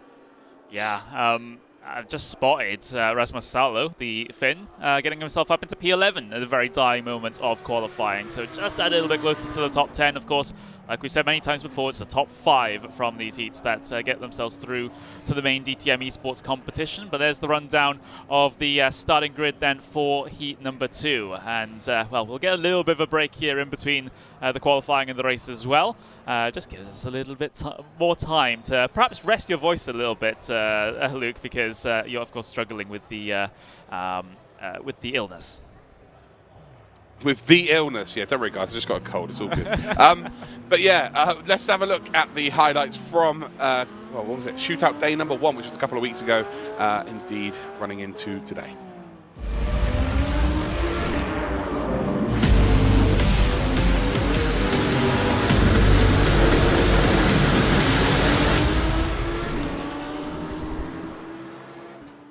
then, as we do go green light racing, Moritz Lerner does start in P8, and a couple of drivers there not quite getting off the line. Lots of smoke, though, being chucked up in the air. Is Marko Pejic, who has made a move for the lead, has the inside line in that AMG, and you can see the Fiduci then's going to be hung out to dry there in that multicolored Audi. And I tell you what, they are side by side here, and it's a brilliant bit of work there actually from Fiduci. He's kept the overlap there. It's brilliant stuff there from Fiduci. Well, this is the battle for that crucial, or rather getting towards that crucial top 5 point, but just look at how they're fighting wheel to wheel for it, though. Moritz Lerner and Alexander Dornaden going side by side. Dornaden got the back end out a little bit. Of course, cold tyres. Lerner's made a lovely move up the inside here, then from P6, and he's got past Pfeiffer up into P5 then again.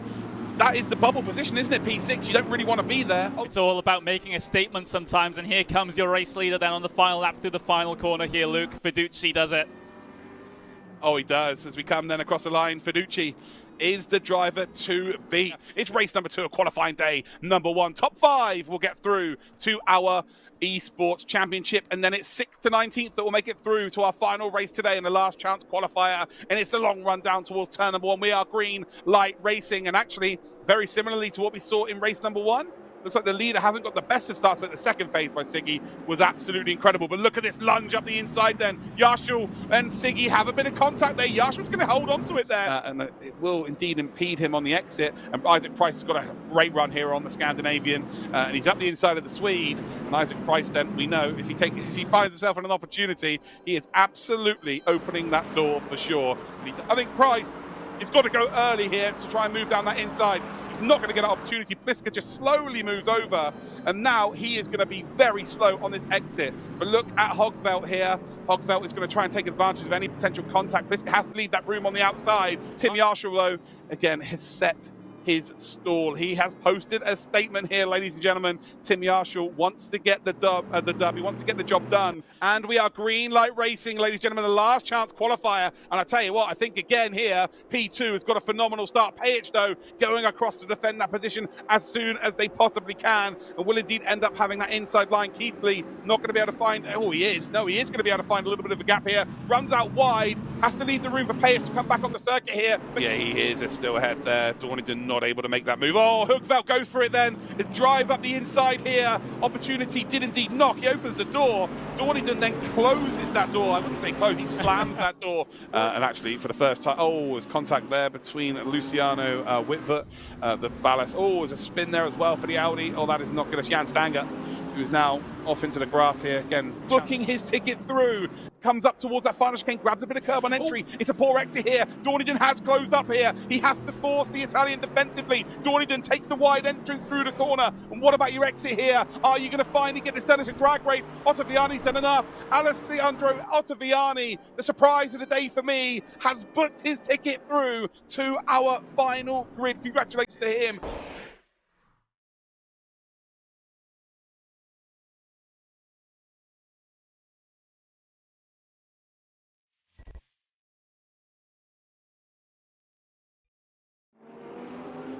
Welcome back then, ladies and gentlemen. We have got 2 minutes 50 seconds left of our warm-up here at the Hockenheim Ring for race number 2 here in the Shootout day number 2. Top 5 in this race are indeed going to advance to the DTM Esports 2022 final grid.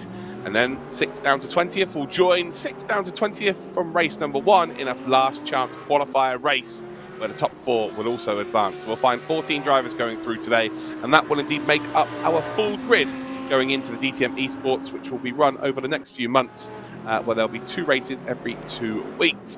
The grid, it was very quick across our screens, but let's just have a little run back as to how it went down. Christopher Hogveld, the Swede, is on pole position. We've got Adam Pinches then, who is in 2nd spot from Hungary. We've then got Axel Vermeulen, who is in from Belgium in 3rd spot. Leon Rudinger is the first of the German drivers then in 4th. And look at this name here, Robert Wiesenmuller, who indeed was the head of esports at Race Room for many, many years.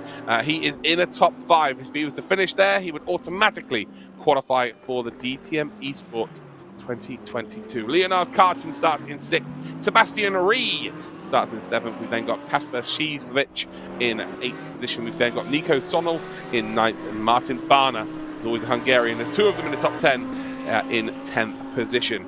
So it's nicely poised here. Robert Wiesenmuller head of esports up until late last year, now moved on, is in the top 5 here. You know, you can't claim developer hacks anymore. Yeah, maybe there's some remnants that he has of knowledge of the sim now. It's fine. It's all on merit. It's great to see Robert getting himself stuck in. Of course, you know, it wasn't too long ago. He was responsible for the organisation of these sorts of things here on Race Room, but getting himself involved in it as well. That's only something that we could ever hope to do between me and you, Luke, because I'm a terrible driver, and at least you do still race more often than I do in terms of the competitive sim racing. So I think you might get a leg up on me like that, but none of us are good enough. I was going to say, speak for yourself, Connery. Don't throw me under the bus. God, I'll have you know I'm a Daytona 24-hour and a Bathurst 12-hour winner from last year. God, unbelievable. I've got pedigree. I tell you, I've got pedigree, but there is a reason why I'm talking over these race car drivers as well as Connery. It's because we're just not very good. He's right. He's absolutely spot on. There's a difference in class when it comes to these drivers. These are the very tip top of the world. Right, I'm watching the YouTube chat here as we go to the last 15 seconds. Who is going to qualify here? Who's your favorite driver, ladies and gentlemen? And let me know where you're watching from around the world. Not long to go here, Connery, for our 30-minute race. I'm going to ask you for a prediction. Yeah, who's going to win? Yeah, we'll get transferred into racing modes. Of course, you know, I've said it so many times. The Swedes, the driver of Christopher Högveld, I think he's going to get it here. In terms of maybe not necessarily the race win, but a qualification spot for sure. Depends really on how the start of this race goes. If he's able to get away clear and get himself unscathed through that first hairpin for the first time. But yeah, the field is a little bit tighter here for this second heat compared to the first heat. That's at least what the qualifying times have told us. Maybe it will result in a little bit more of a competitive race and more drivers involved in the battles for those top 5 spots.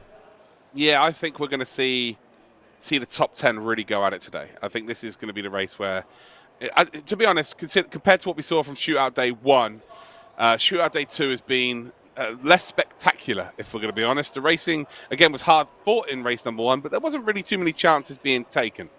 Race 2, I'm going to predict there will be quite the opposite, and we are going to see some proper battles for position. Just the 15 seconds to go here before we do indeed kick off race number 2. 30 minutes of racing action then at Hockenheim Ring. It is the second race of today. Top 5 qualify for the DTM Esports 2022 Championship Grid. And then 6th down to 20th. We'll make it to our last chance race here. We're waiting for the green lights to show. And we are still waiting for one more driver to appear on the grid before we can go. And we are green light racing. So we are going to go without one driver here. And it is the lead then for Högveld straight across. And no, it's not the lead for Högveld. Yes, it is. So unfortunately, the Polish driver there, Siewicz, is unfortunately not going to be working out. Speeding in the pit lane, apparently there's a drive-through, but ultimately just has not got to the grid here. As we come then through turn number 1, it is Högveld, Pinches, Rudinger, Vermeulen, and Wiesenmuller as your top 5. And they've got away relatively nicely here, and they were the top 5 in terms of qualifying. But again, similarly to race number 1, it's kind of a lead group of 6 or 7 or 8 cars, and they've got a nice little gap into the rest of the field. Yeah, they've been able to really get away well. There might be if not one, but maybe a multiple instances of 3 wide down in towards the hairpin for the first time. We're seeing Carton trying to pull off a move on Sebastian Reed. There's a bit of a cluster through the mid-pack as well. A bit of trading paint happening further down the order. I think everyone's pointed still in the right direction, which is already an improvement compared to heat number 1 as we head down in towards turn number 8 for the first time. Martin Barner trying to go side by side, wheel to wheel with Salo as Salo gets a couple of positions at the start, but Salo gets turned. Oh, that's not how you would want it done. Salo out into the gravel. I think he hit the wall there as well, has to rejoin the circuit, but that was nothing on Salo there. He got completely turned. I think it's all on Salo. I think he's pit maneuvering himself there. Like, he can't, the 2 cars on the outside of him is 3 wide effectively. He has not got clear there at all. Whether he'll have crew chief telling him that or not, remains to be seen. But I'm actually watching it back right now on the broad. Yeah, he's just pit maneuvering himself. Like, he's tried to open up the right-hander, and he had no right to be moving left. So, yeah, for me, Rasmus Salo, that's all on him. That was at least my initial reaction there, but of course we don't get the luxuries of replays here. But that's the beauty of what we do, isn't it? You know, opinions and whatnot. But yeah, it just looked like he moved over to the left when he just wasn't fully clear. And he can't expect the two drivers on his left who are already too wide and using every inch of the circuit together. They've got, you know, it's not a case of he wants them to move over. They just can't. It's as simple as that. So yeah, it's unfortunate there for Salo. But yeah, thankfully there's a delay to the actual broadcast that I'm watching, and I can see that for a second time. But yeah, unfortunately for Salo, it means that he's now got a battle to try and get into the top 20 again, or is he still in there? No, he's P23, so he has got a hell of a racer on his hands now to try and get out of the order.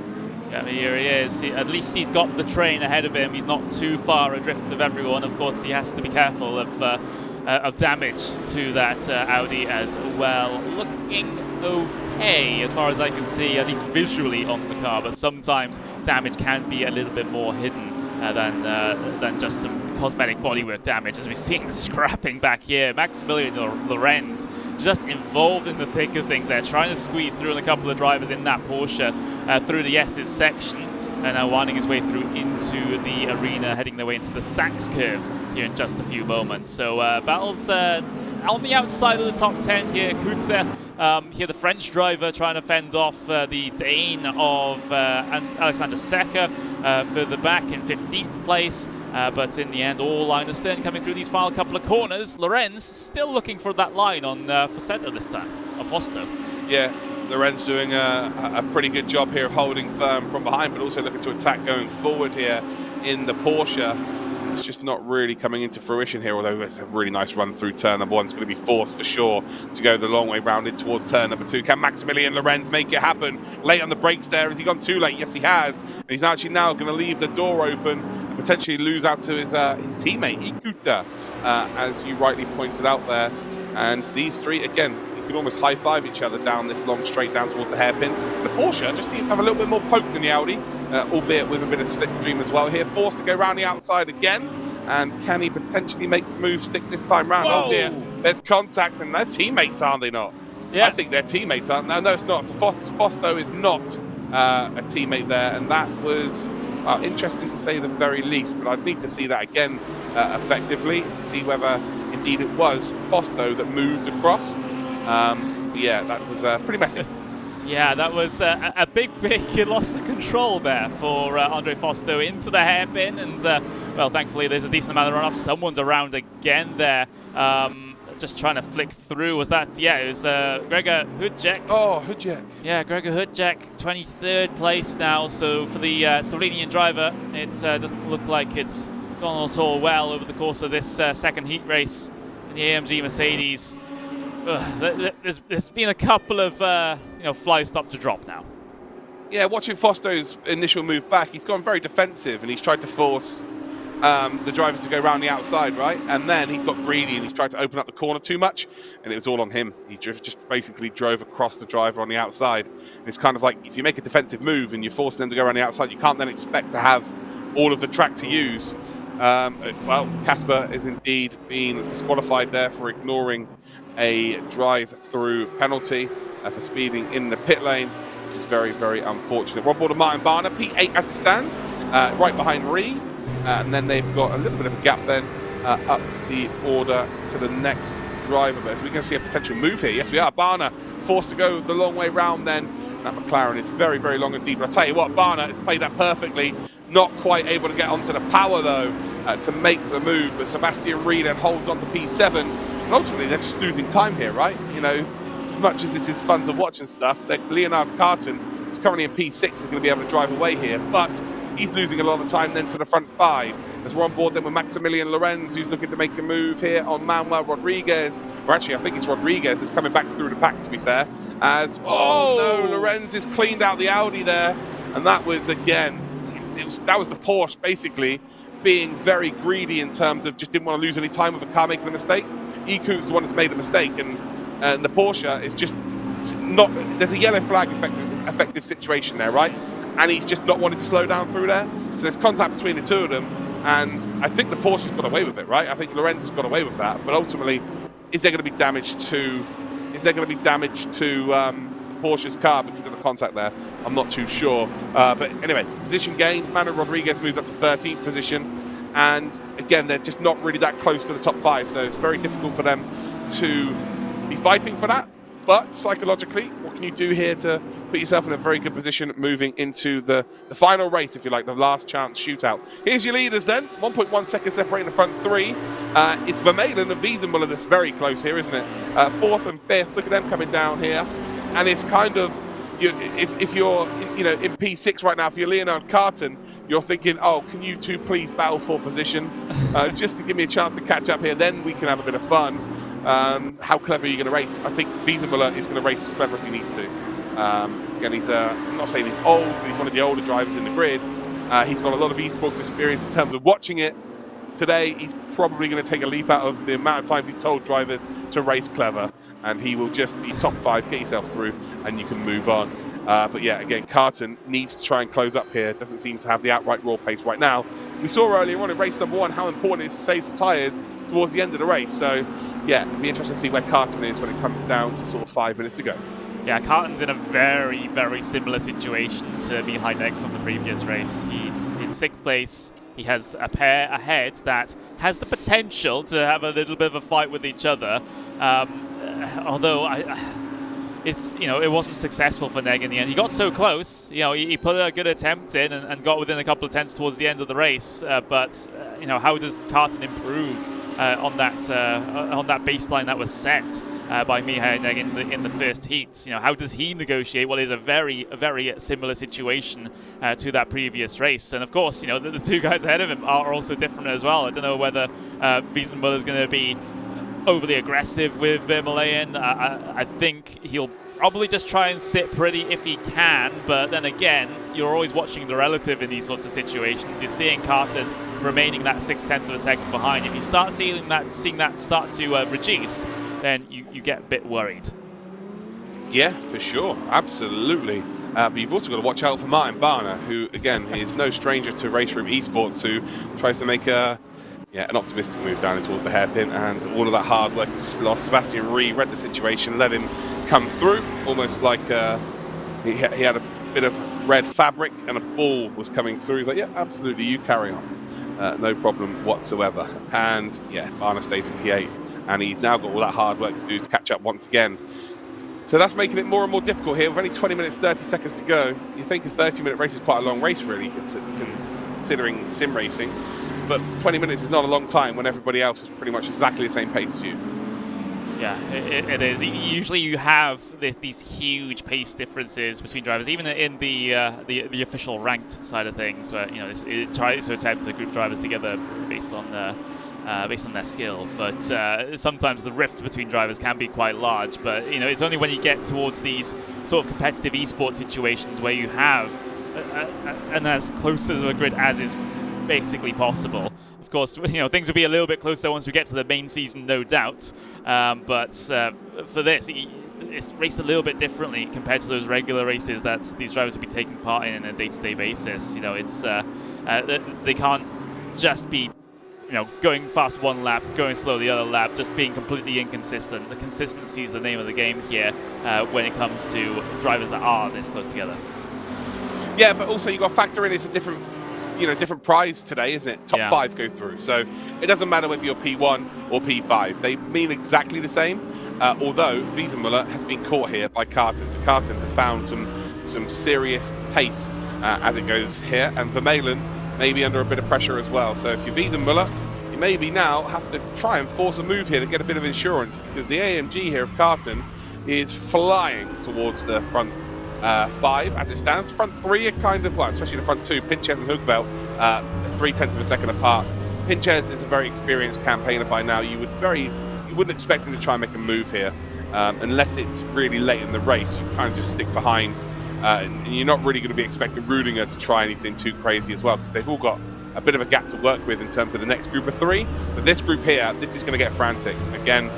Carton will not want to finish P6 and then have to go through the whole lottery again, because you've got to be on the limit in terms of qualifying. You have to qualify well. You cannot have an off moment.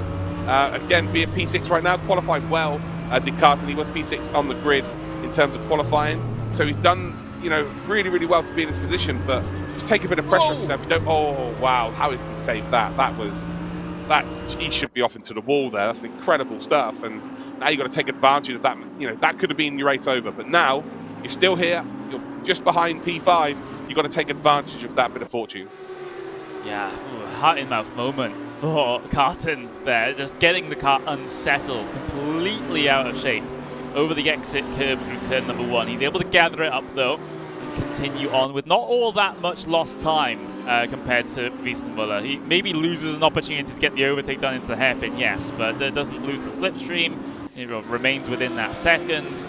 It could have definitely gone way, way worse for Leonard Carton in that situation. Battling behind, though, for P10, Klaus Schulze and Nico Sternel.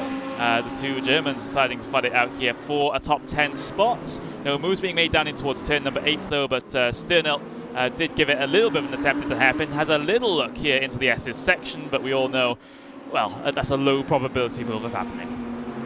Yeah, it is, especially when you're actually racing against the exact same car in front of you as well. Like, you know the strengths and weaknesses of it. You've both got exactly the same. But yeah, the two Germans here trying to get themselves into a top 10 or solidify a top 10. Cernel just in behind Schulze as it stands. And Martin Barner, who is not the car actually, just ahead. Barner's a little bit further ahead actually. Yeah, he's just closing onto the back of the pack here. It was, I'm trying to think, is that Herbilion? Yep. Currently in, oh wow, okay, so they've moved up from P14 by the way in this race to where we are now, P9. So that's a really good performance there from Herbilion. A TX3 driver, lots of badass esports TX3 drivers on the grid today. It's kind of been the order of the day, if you like. Lots of Audis here as well. Audi has definitely been the choice of car, hasn't it? Last week, what was it? The 2 weeks ago, the AMG? To be fair, but this time round it is definitely the Audi. I've seen a couple of people asking what game this is. This is Race Room Racing Experience. You can get it on Steam, download it, it's free. You can indeed get loads of base content, but also the cars that you can purchase and the tracks you can purchase, you can actually test them in game. So absolutely go and get yourself involved there. There's Renaud, Herbilion under a little bit of pressure here. And then you've got a little bit further up the order, Martin Barner trying to get past Sebastian Ree. And then you indeed have battle for that top 5. Carton in 6th position, trying to close up here on Wiesenmuller and actually losing a bit of pace here. Remember, the top 5 from this race will automatically qualify for our DTM Esports grid for the 2022 season, which will start in a few weeks' time. And then we've got one more race this evening, and that is going to be the last chance qualifier. So 6th down to 20th in the first race, and this race will all be put together in one mega lottery race. Top 4 will indeed advance to make it to our DTM Esports grid, making up a 31 driver grid. It's going to be really exciting. I cannot wait for it, but still a lot of hard work for these drivers to do.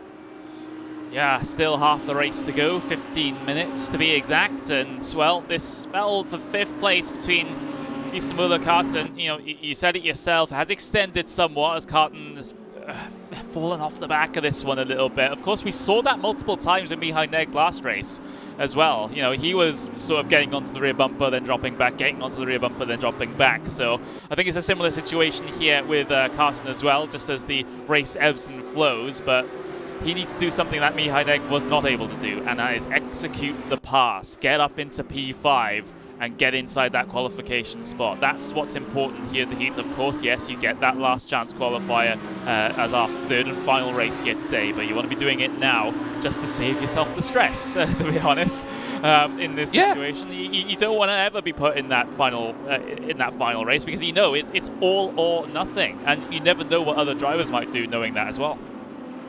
Well, exactly that. You know, sim racing is one of those esports where you can have a direct effect on someone else by just bending the rules slightly, having a bit of contact, forcing someone into a wall by accident, as they would say. Yeah. It's you just don't want to leave it down to that. Get the job done now, and then you can sit back, relax, and have a beer, have a cup of tea, whatever tickles your fancy, and watch everybody else stressing and sweating over this. But as it stands, these drivers here battling for what, P10. It's not going to be good enough for them, but going into the last chance qualifier, try and find some form. So if you are just outside that top 5, try and find a bit more form. Maybe try and find in race pace where you can gain a couple of tenths. Maybe you can learn something for qualifying during this race as well. Following someone else, you'd be like, oh, hold on, they're a bit faster through there. How are they doing that? And ultimately, looking a bit stronger into the final last chance qualifier, which is exactly what we saw actually last time round. the front four in the last chance qualifier weren't all what we would say were the favourites going into it. So you will see some people improve. You will see some people really take their opportunity. Once it gets down to that last chance qualifier, and there'll be other drivers that will crumble under the pressure. There's always one or two, isn't there? There's always one or two where the pressure just gets too much to them and they completely and utterly collapse. You know, there's even some of the best sim racers, you know, that you've heard of, not just from Race Room but in other sims as well, have had those sorts of situations happen to them before. And well, the best drivers take it as a learning experience, you know, just to try and figure out what went wrong and how they push forward and how they deal with the psychological element of that. But yeah, it makes these drivers grow pretty quick whenever they have some heartbreak. Yeah, look at Hoogveld. He's a prime example of taking his opportunity, because last time out he was very close both times in both races he was in to qualifying. It didn't quite go right for him, but he's come here today and he is absolutely written the wrong. Same as Marko Pejic from race number 1. He's won. Didn't quite make it last time out for, well, not turning up to the driver's briefing, but in race number 1 he completely bottled it, didn't he? As Cernal is off the circuit then, and that will be, I believe, I think he's dropped at least one position here. I'm surprised that's not... Well, no, he hasn't. He's staying in P13. So, yeah, not ideal. Off the circuit we go. There's an intense battle at the very least between the two drivers, and it was going to come to blows at some point, and it did. But again, you're in the top 20, which is good enough to get through to that last chance qualifier. It's not ideal preparation, though. It might have been one of those situations that just boiled over a little bit while these drivers are trying to fight in amongst each other. In the mid-pack of this one, like you said, mentioning about that when we mentioned it earlier, it's all about the sizing up the competition, those battles in the mid-pack. They know, perhaps, that their chances of getting inside the top 5 at the end of this race are pretty slim to none. So you might as well use the time to the best of your advantage. Oh, Sebastian Ree has completely butchered the hairpin there, but Barna gets a whole bunch of oversteer and, well, leave some rubber in the track, trying to get the power down out of the hairpin. Might still have an opportunity into turn 8 though, but he's going to lunge it. He's going to send it down the inside here. It eats into the apex, but again, there's going to be no exit speed. So yeah, sending one up the inside is the order of the day today, but if you can't get the power down on the exit, it's rendered useless, effectively. Again, it took a massive mistake from Ree to effectively open the door for Barna, but Barna was not able to make it stick. Still going to be P8 for him, as we now are on board with Adam Pitches under a bit of pressure here from Rudinger, as there's a 2-second gap now between P1 and P2. If you're Rudinger, you go potentially there and have a little bit of fun, I would say, because you've got a bit of a gap to work with, but don't do anything too silly. You're in a comfortable spot. You're qualifying for the next stages of this competition. Just get that done first and foremost. It looks like Vermeulen's actually gapped Wiesenmuller here. So Wiesenmuller is a driver under a bit of pressure. So Carton is not really close enough to put a move on. But now that Wiesenmuller is going to start to lose the toe of Vermeulen, maybe under a little bit more pressure. If Carton can isolate him, and you can see here, Wiesenmuller already trying to break that toe from Carton. So he has lost the toe in front. That's the telltale sign here. So big couple of laps now for Carton. If Carton can close in, Wiesenmuller is not going to get that out of jail free card. Barna is going to potentially make a move here on Sebastian Ree. Through the kink, they come down towards the hairpin. His nose is ahead on the braking. The McLaren then able to brake a little bit later, but Barna, how early can you get on the power here? Almost, well, there is a bit of contact here. This is still going to continue down in towards the stadium section. BMW power versus McLaren power through the flat-out right-hander. Barna then needs to leave that room on the exit for, indeed, Ree to be able to take advantage and stick around. Ultimately, it's still not going to be enough here for the McLaren, and well, it took 4 corners, but what a move there from Martin Barna up to P7. And I tell you what, with 8 minutes 57 seconds to go, if he can now gap this McLaren, could he potentially go and catch up for that top 5?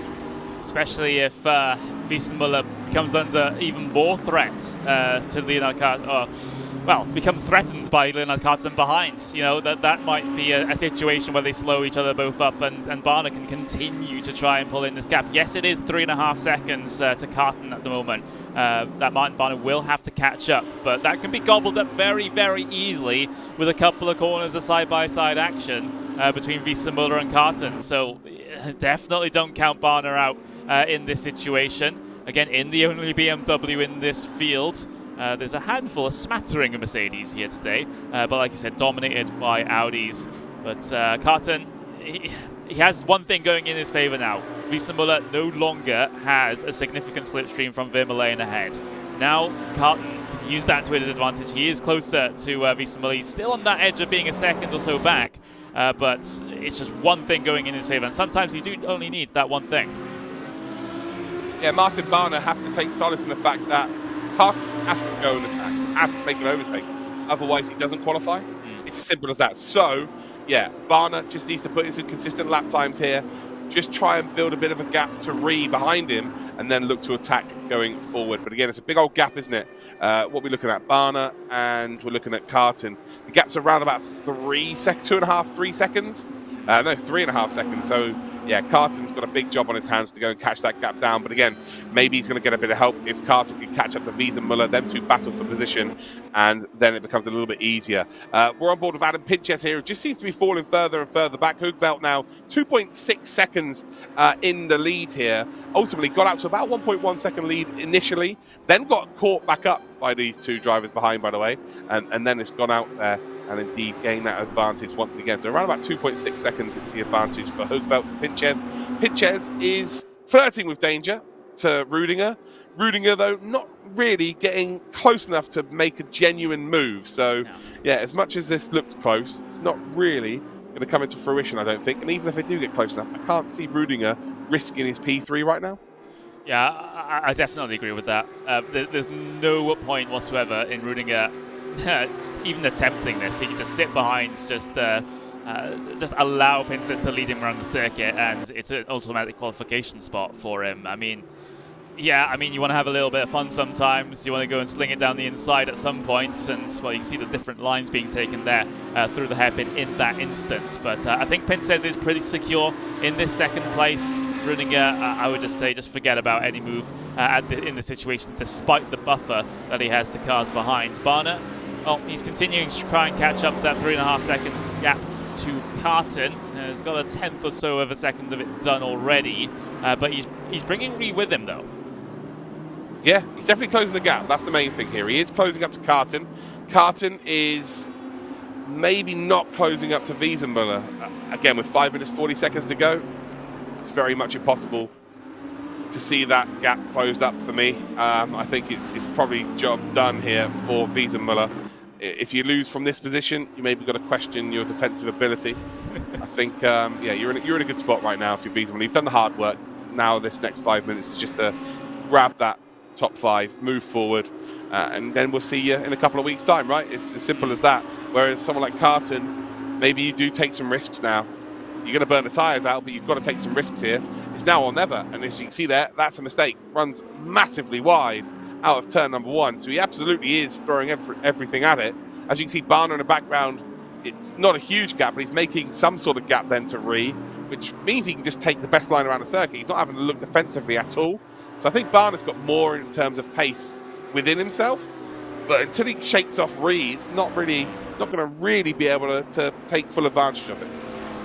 If Ree's smart, and he knows that Barner potentially has the pace to try and catch Carton ahead, then it might be within Ree's best interest just to stick behind here and just to allow it to happen. Butchers the entry to the hairpin, though. Barner a little bit offline as well as a result, but Ree will get the better speed off the corner. Does he send one down the inside at turn 8? I wonder in this situation, but for now, the body language of the cars say not quite. No, but what he's done there is he's basically sort of faked the move. Yeah. So what he's tried to do there is he's tried to force the driver in front of Martin Barner to make a steering correction whilst getting on the power to defend a move that really wasn't happening, just to try and gain some sort of advantage. Barner did not fall for that at all, and he's actually gained some time because of that. A massive hit of the sausage curb as well for Ree.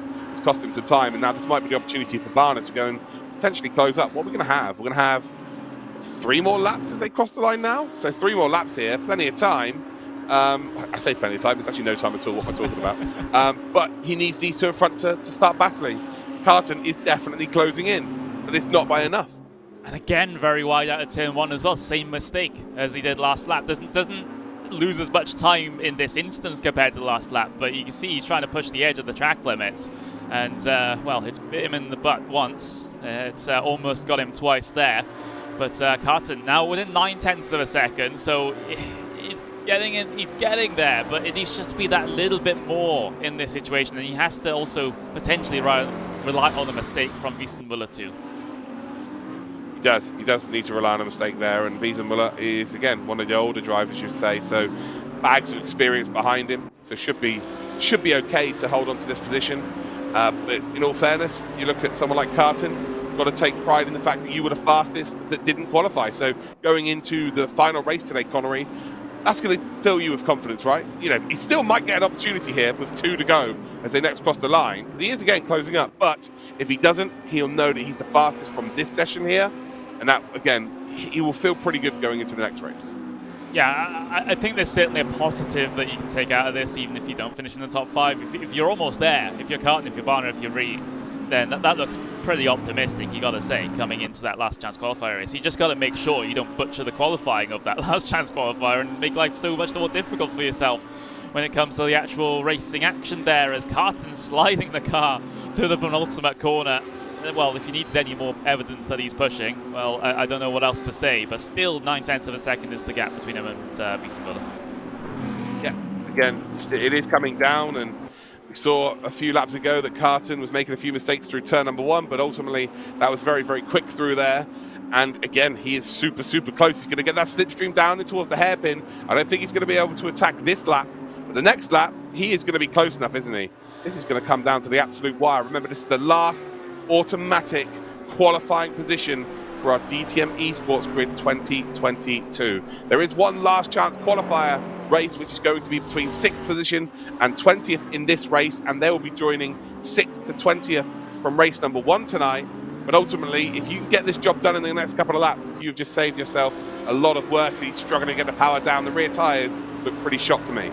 I think I seem to remember this being a theme at the Nürburgring with the Mercedes as well, the rear tyres going off towards the end of the races there. So we might be seeing a little bit of a repeat here today, but at the Hockenheimring, as that AMG Mercedes through the very the slow speed exits, shall we say, the big traction zones at this track, it just seems to fishtail all over the place.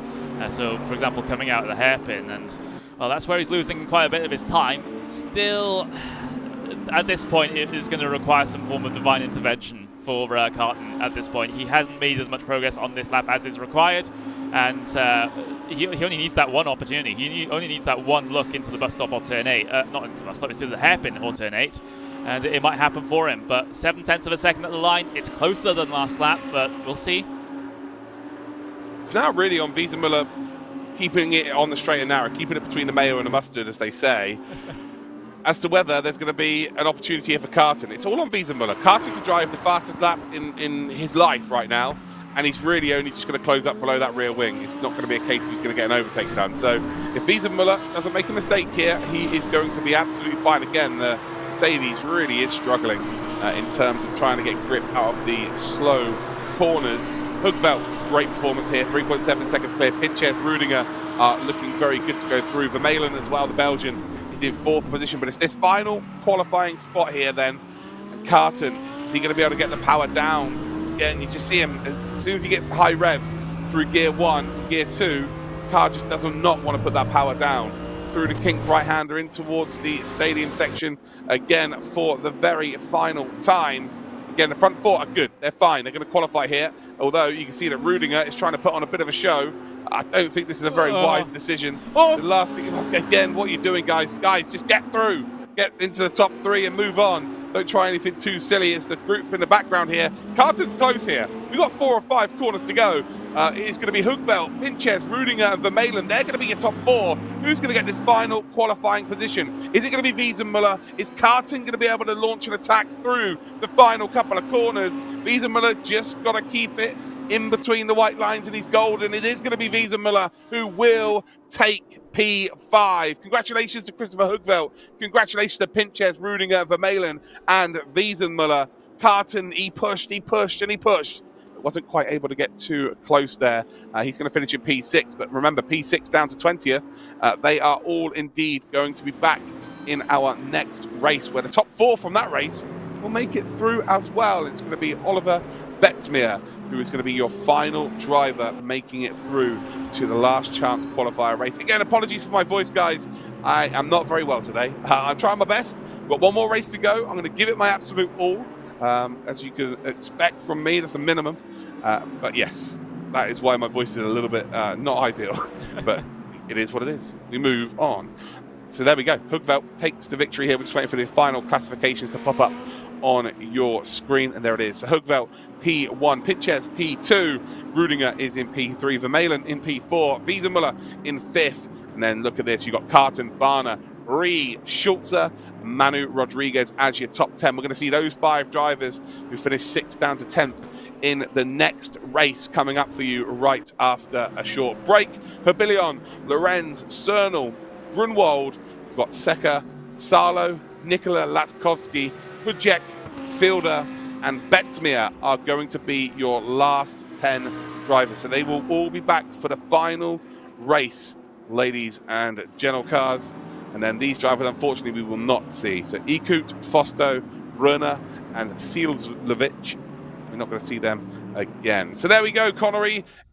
Different race there, but again, it seems to be the case of people are just chilling really today. It's just nothing really too much happening. A couple of people trying to make moves down towards the hairpin, but it seems like if you do that, too many times, ultimately you're just going to burn those rear tires up, and it's going to completely ruin your day effectively. We go into the final race, and it's literally the final chance to qualify for our DTM 2022 grid. What are you expecting from the final race? Who knows at this point? Who knows? Because we've had 2 races that have had some bits of action here and there, some little looks. We haven't had the absolutely bombastic affair that was the races at the Nürburgring. Let's just say that. However, this is where this could change, because this is the last chance. This is the absolute last chance as well. Of course, we were talking about the last chance qualifier in Shootout number 1 being a last chance. This is it for real. This is the last opportunity, the last slots to get yourself qualified into the championship. If you don't do it here, you're never going to do it for this season, and you're going to have to wait until 2023. That's the situation now. Absolutely. You look at last time out 2 weeks ago, it was the case of, here's your last chance qualifier. But psychologically, it wasn't the last chance qualifier, because they all knew that 2 weeks' time, there was another set of races to go through. This is it. It's the last chance qualifier. And well, if you weren't here around for Shootout Day 1, we've got a nice little highlights package to show you who's qualified and who got through to our grid.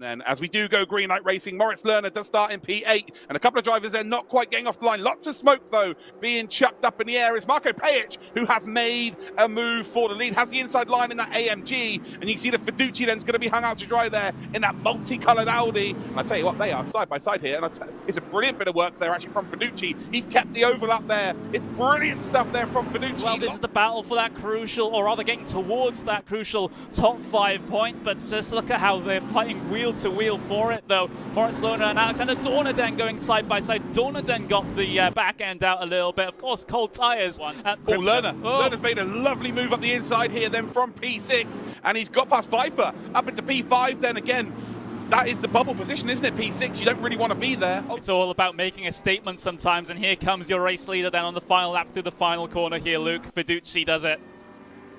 Oh, he does. As we come then across the line, Fiducci is the driver to beat. It's race number 2 of qualifying day number 1. Top 5 will get through to our Esports Championship, and then it's 6th to 19th that will make it through to our final race today in the last chance qualifier, and it's the long run down towards turn number 1. We are green light racing, and actually very similarly to what we saw in race number 1. Looks like the leader hasn't got the best of starts, but the second phase by Siggy was absolutely incredible. But look at this lunge up the inside then. Yashul and Siggy have a bit of contact there. Yashul's going to hold on to it there. And it will indeed impede him on the exit. And Isaac Price has got a great run here on the Scandinavian. And he's up the inside of the Swede. And Isaac Price then, we know, if he finds himself in an opportunity, he is absolutely opening that door for sure. I think Price, he's got to go early here to try and move down that inside. He's not going to get an opportunity. Pliska just slowly moves over, and now he is going to be very slow on this exit. But look at Hogveld here. Hogveld is going to try and take advantage of any potential contact. Pliska has to leave that room on the outside. Tim Yarshall, though, again, has set his stall. He has posted a statement here, ladies and gentlemen. Tim Yarshall wants to get the dub. He wants to get the job done. And we are green light racing, ladies and gentlemen, the last chance qualifier. And I tell you what, I think again here, P2 has got a phenomenal start. PH, though, going across to defend that position as soon as they possibly can, and will indeed end up having that inside line. Keithley not going to be able to find, oh, he is. No, he is going to be able to find a little bit of a gap here. Runs out wide, has to leave the room for PH to come back on the circuit here. But yeah, he is still ahead there. Dornington not able to make that move. Oh, Hoogveld goes for it then. A drive up the inside here. Opportunity did indeed knock. He opens the door. Dornington then closes that door. I wouldn't say close, he slams that door. And actually, for the first time, oh, there's contact there between Luciano Whitvert, the ballast. Oh, there's a spin there as well for the Audi. Oh, that is not good. It's Jan Stanger, who is now off into the grass here. Again, booking his ticket through. Comes up towards that final chicane, grabs a bit of curb on entry. Oh. It's a poor exit here. Dornington has closed up here. He has to force the Italian defensively. Dornington takes the wide entrance through the corner. And what about your exit here? Are you going to finally get this done as a drag race? Ottaviani's done enough. Alessandro Ottaviani, the surprise of the day for me, has booked his ticket through to our final grid. Congratulations to him.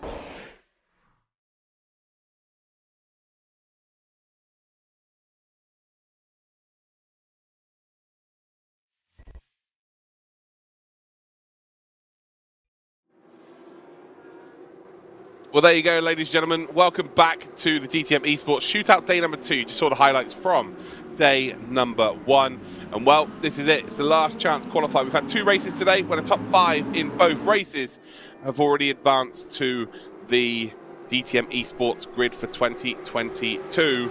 But ultimately, right now, it's 6th down to 20th from both races and now here in this race here. So we should have nearly, well, I think 31 or 32 drivers potentially on the grid, and it's only the top 4 now that advance through. It is qualifying. You can see that there are about 4 million cars all trying to find themselves some room on circuit, because you need to maximize your time here. Once the clock goes to 0, you don't finish your lap, you are done. That's how it works in race room. So yeah, you've got to try and get your lap times in as soon as you possibly can. So interesting stuff here, Connery. Are we expecting absolutely anything and everything here? Or is this going to be kind of the top 3 or 4 that we saw from each race? Well, I say top 3 or 4. What is it, be 6th, 7th, 8th, 9th, those kind of positions that we expect to see them at the top? I would say always expect the unexpected in these sorts of events. You know, it's basically the final slots in the championship on the line here. So there are some drivers that really thrive under that sort of pressure. You know, they just find another gear from somewhere and are able to go even quicker. Some, like we've already discussed, decide to crumble when the pressure gets too much. So you know, it just changes the whole context of the race here when you know it's the last time that potentially you'll be out there for your DTM Esports season. In terms of individual drivers I would pick for this one, it is absolutely impossible to tell at this point. Yeah, I think obviously we do have the expectation, like you said, of those drivers that did well in the heat races to be up there. Of course, that's pretty much a given. But I would say there's probably going to be a few wildcards being thrown in. Yeah, I think you've got to look at Carton. Carton was probably the closest to qualifying out of everybody outside the top 5 in race number 2. Wasn't able to overturn the deficit of Visa Muller. And there we go. Ultimately, we'll end up in this race. Whitvert did not have a good race in race number 1. He didn't have a good week last week in terms, or 2 weeks ago, at the Nürburgring either. Again, so much misfortune so far during his campaign. Is today the day for the Dutchie to book his ticket to the DTM Esports Championship grid?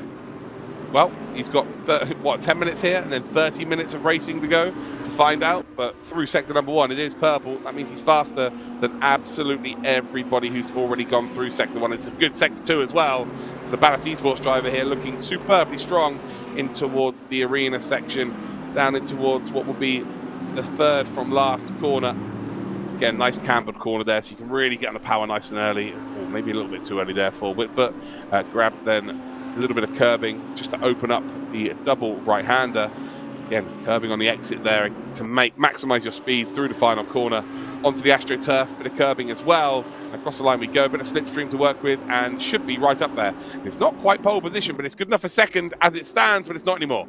So third position then, as Ziefler has gone into P1. Neg, who we're expecting as well to be up there, who was sixth in race number 1, is currently qualified in second, 700ths of a second off the pace. And we saw 36s in race 1 for qualifying. We saw a 37 for being pole position in race number 2. Right now it's a 38, but I'm sure that we're going to see a little bit faster time as Barner in the BMW has gone in there and put a 38.0 in. Yeah, fantastic stuff. Barner, of course, not having an incredible heat race. Of course, you know, that's probably one of the more obvious statements I'll make all day. He's not having a great qualifying at the moment, it seems, with all the traffic ahead of him, but great in the sense that he's pole position, not great in terms of this lap, I suppose. So that's going to have to be one that's abandoned there by Martin Barner due to all of the situation that's going on ahead of him through that first sector. But Barner, in the right, you know, in clear air, he's as quick as anyone out there, you know, if not quicker. But however, he got himself caught up in a little bit of traffic in his heat race that meant he wasn't really able to progress forward as quickly as he would have wanted. But this is a new clean slate now for the Hungarian. He's got himself provisional pole position, and by a good margin, back to Ziefler as well. So this is looking much, much more positive for Barner. So I think if Barner gets himself pole here, gets himself off the line in an effective fashion and survives the hairpin, we could see Barner walking away with this as far as a race win is concerned.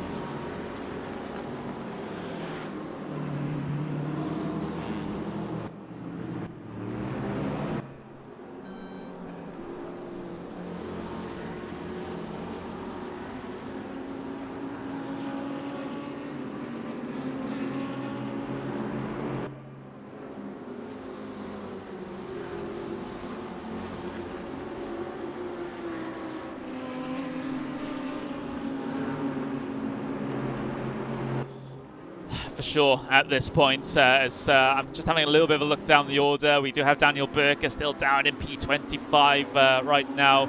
I'm not seeing too many drivers that are completely out of position in this situation. We've got Sebastian Ree, maybe P14, maybe looking for a little bit better over the course of this race. A top 10 start at least, I would expect from Sebastian Ree, but a lot of work to do still in this qualifying session with less than 4 minutes to go. Bo Dixon, P6, our fan favourite from the first race.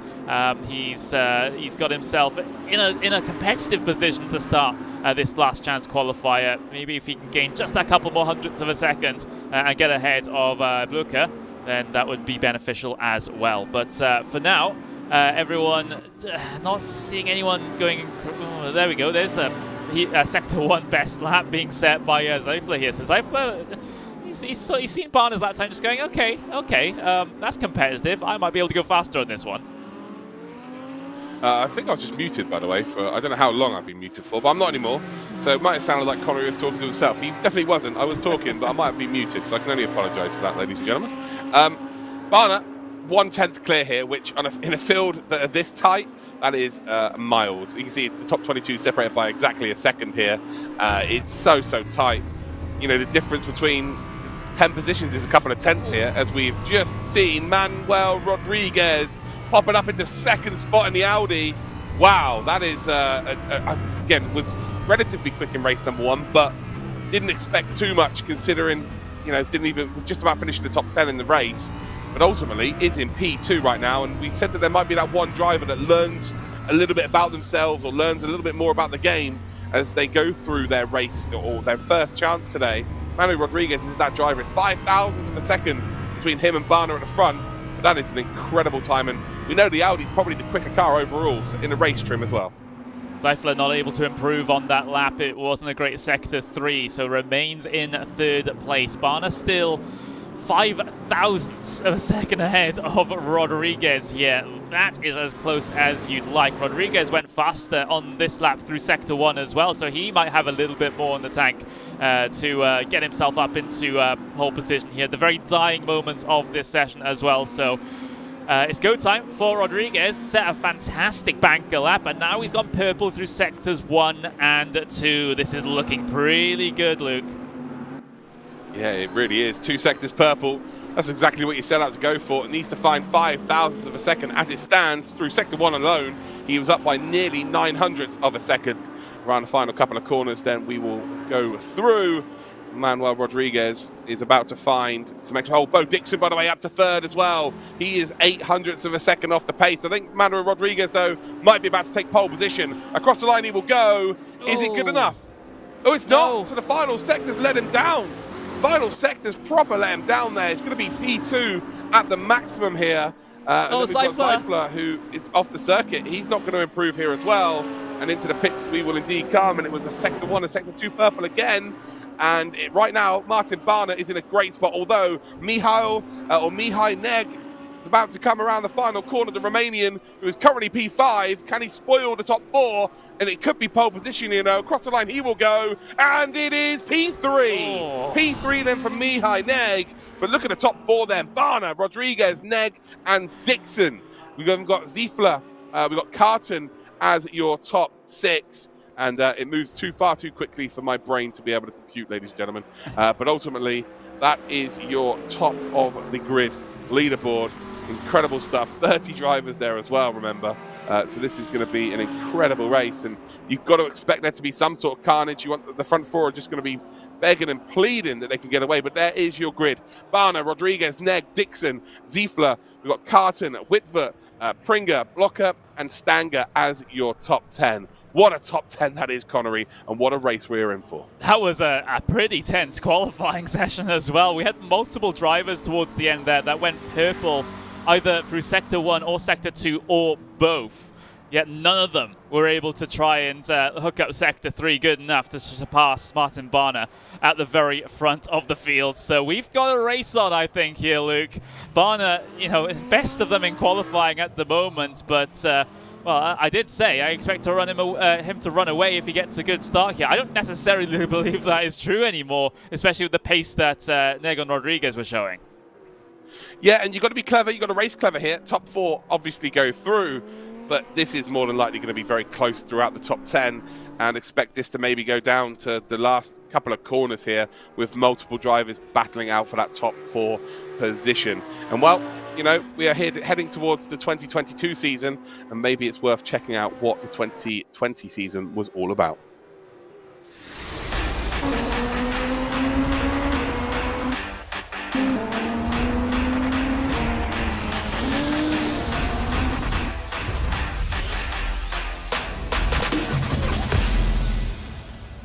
Will he pin the apex? No, he's overshot it. Lerner will take the lead, and Lerner's waiting for the last second. Keighley's going to get second. Keighley's going to get second. What a finish here, Connery. No, Timo Glock. So Timo Glock right now is earning... Oh, no, contact there. That's not good at all. Yeah, Nuninghoff and Pinches. Nuninghoff is back up into the lead here. Well, hold on, what's going on? Yarshall's made a mistake here. So Yarshall dropping down. Yarshall's now P10. Oh, no, there you go. Ivanov. Nuninghoff has gone here. Adam Pinches has also gone here. Oh, he's on the circle. Oh, big smash there. Big crash. The long run down towards Blanchimont. He's up the inside line, getting squeezed onto the apex then by Nuninghoff. Ziyovsky trying to get involved too as well. Nuninghoff late on the brakes here. Will he pin the apex? No, he's overshot it. Lerner will take the lead, and Lerner's waiting for the last second. Keighley's going to get second. Keighley's going to get second. What a finish here, Connery. Maurice Lerner takes the victory. Keighley second. Uses the curb to rotate the car. Contact once again between the two, but I think Jimmer might have the run here. Not quite. Oh. So Kelvin's just going to lose that to Nuninghoff. And as you can see, Nuninghoff has waited and waited and waited. He's closed up here ever so gradually underneath the rear wing. Runs out wide then through turn number 1. And wow, he's going to go for the switchback here. Keithley runs out wide. He will now automatically have the inside line for the next 2 corners. You can see him fighting with the oversteer of the car there, using the curb to rotate the car as well. Turn 12, lap number 2. So maybe he did have contact between the two, and he's using the pit lane here for Ivanov. Ivanov trying to make the move up the inside to turn 1. Fight with Bedin here. Bedin with the up and under coming through Lecombe. Oh, Ivanov got crossed up. Genuine push to pass. That might be called there. A little bit of a love tap. And, well, he couldn't get the move done initially. Down towards turn 1, though, he has. Jimmy Broadbent around the outside. Oh, battle. Oh, Timo Glock there running out wide. You can see Kelvin van der Linde's looking on here, thinking, oh, a couple of positions potentially here. Romanidis then looking for a late lunge up the inside. Kelvin van der Linde then just about holding onto the car. He's in behind Timo Glock. and Romanidis, well, Romanidis is up the inside, so Romanidis is indeed going to momentarily get a position, and Kelvin Then in P2, he's got the inside line then through the second part of the chicane, and well, very aggressively there, puts Jack Keithley almost off the circuit, and this will be for the lead of the pro race. Couple of errors. Oh, yeah, there's... Well, I've jinxed him. Then try to find a move here as well. Round the outside for Yoyoski. Yoyoski did not qualify in race number 1, but now he loses out here for second spot. And Lerner will take the checkered flag here at Spielberg. What a finish here, Connery. And you can see it there, the relief. He knows that he is the DTM Esports 2020 champion.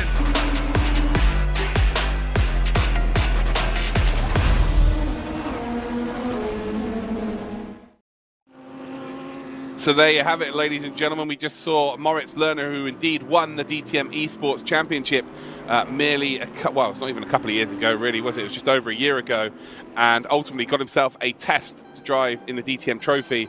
He then, off the back of that, got a chance to race at Monza for the rounds 1 and 2 of the DTM Trophy season, and he impressed enough to get a full-time drive. He's actually going to be driving as well in 2022, but these drivers here are in last chance saloon territory to go out and win the prize for this season, which is one driver will get a fully financed driver package to race in the 2023 DTM Trophy. I'm the commentator for DTM Trophy, so I'm super excited to see one of these names in that championship, but it is full of the transition between esports and indeed real racing. We've got Ben Green, who is the champion, Tim Heinemann, who is an absolute race room legend, champion from season number 1, Will Tregertha, who indeed is in every major esports race there is at the moment. You know, he's kind of like, when you've got the pro drivers and the sim racing drivers put together, he's one of those like Moritz Lerner himself as well, where you've kind of, he's sort of cheating a little bit because you get a pro driver, but ultimately he's classed as a sim driver as well at the very top level. So yeah, it's a big opportunity here. This is the final race of today's broadcast, and again, the final race where these drivers have a chance to make it onto our grid for our 6-week championship, and only 4 of them go through. 30 drivers, 4 opportunities to go through. Right now, it's a case of you don't want to get to tomorrow morning, Connery, and think, oh, there was so much more I could have given there. I could have done this, I could have done that, I could have tried this, I could have tried that. Right now, you've got to leave absolutely everything out there, take your opportunity, and just do anything in your power to get onto that grid.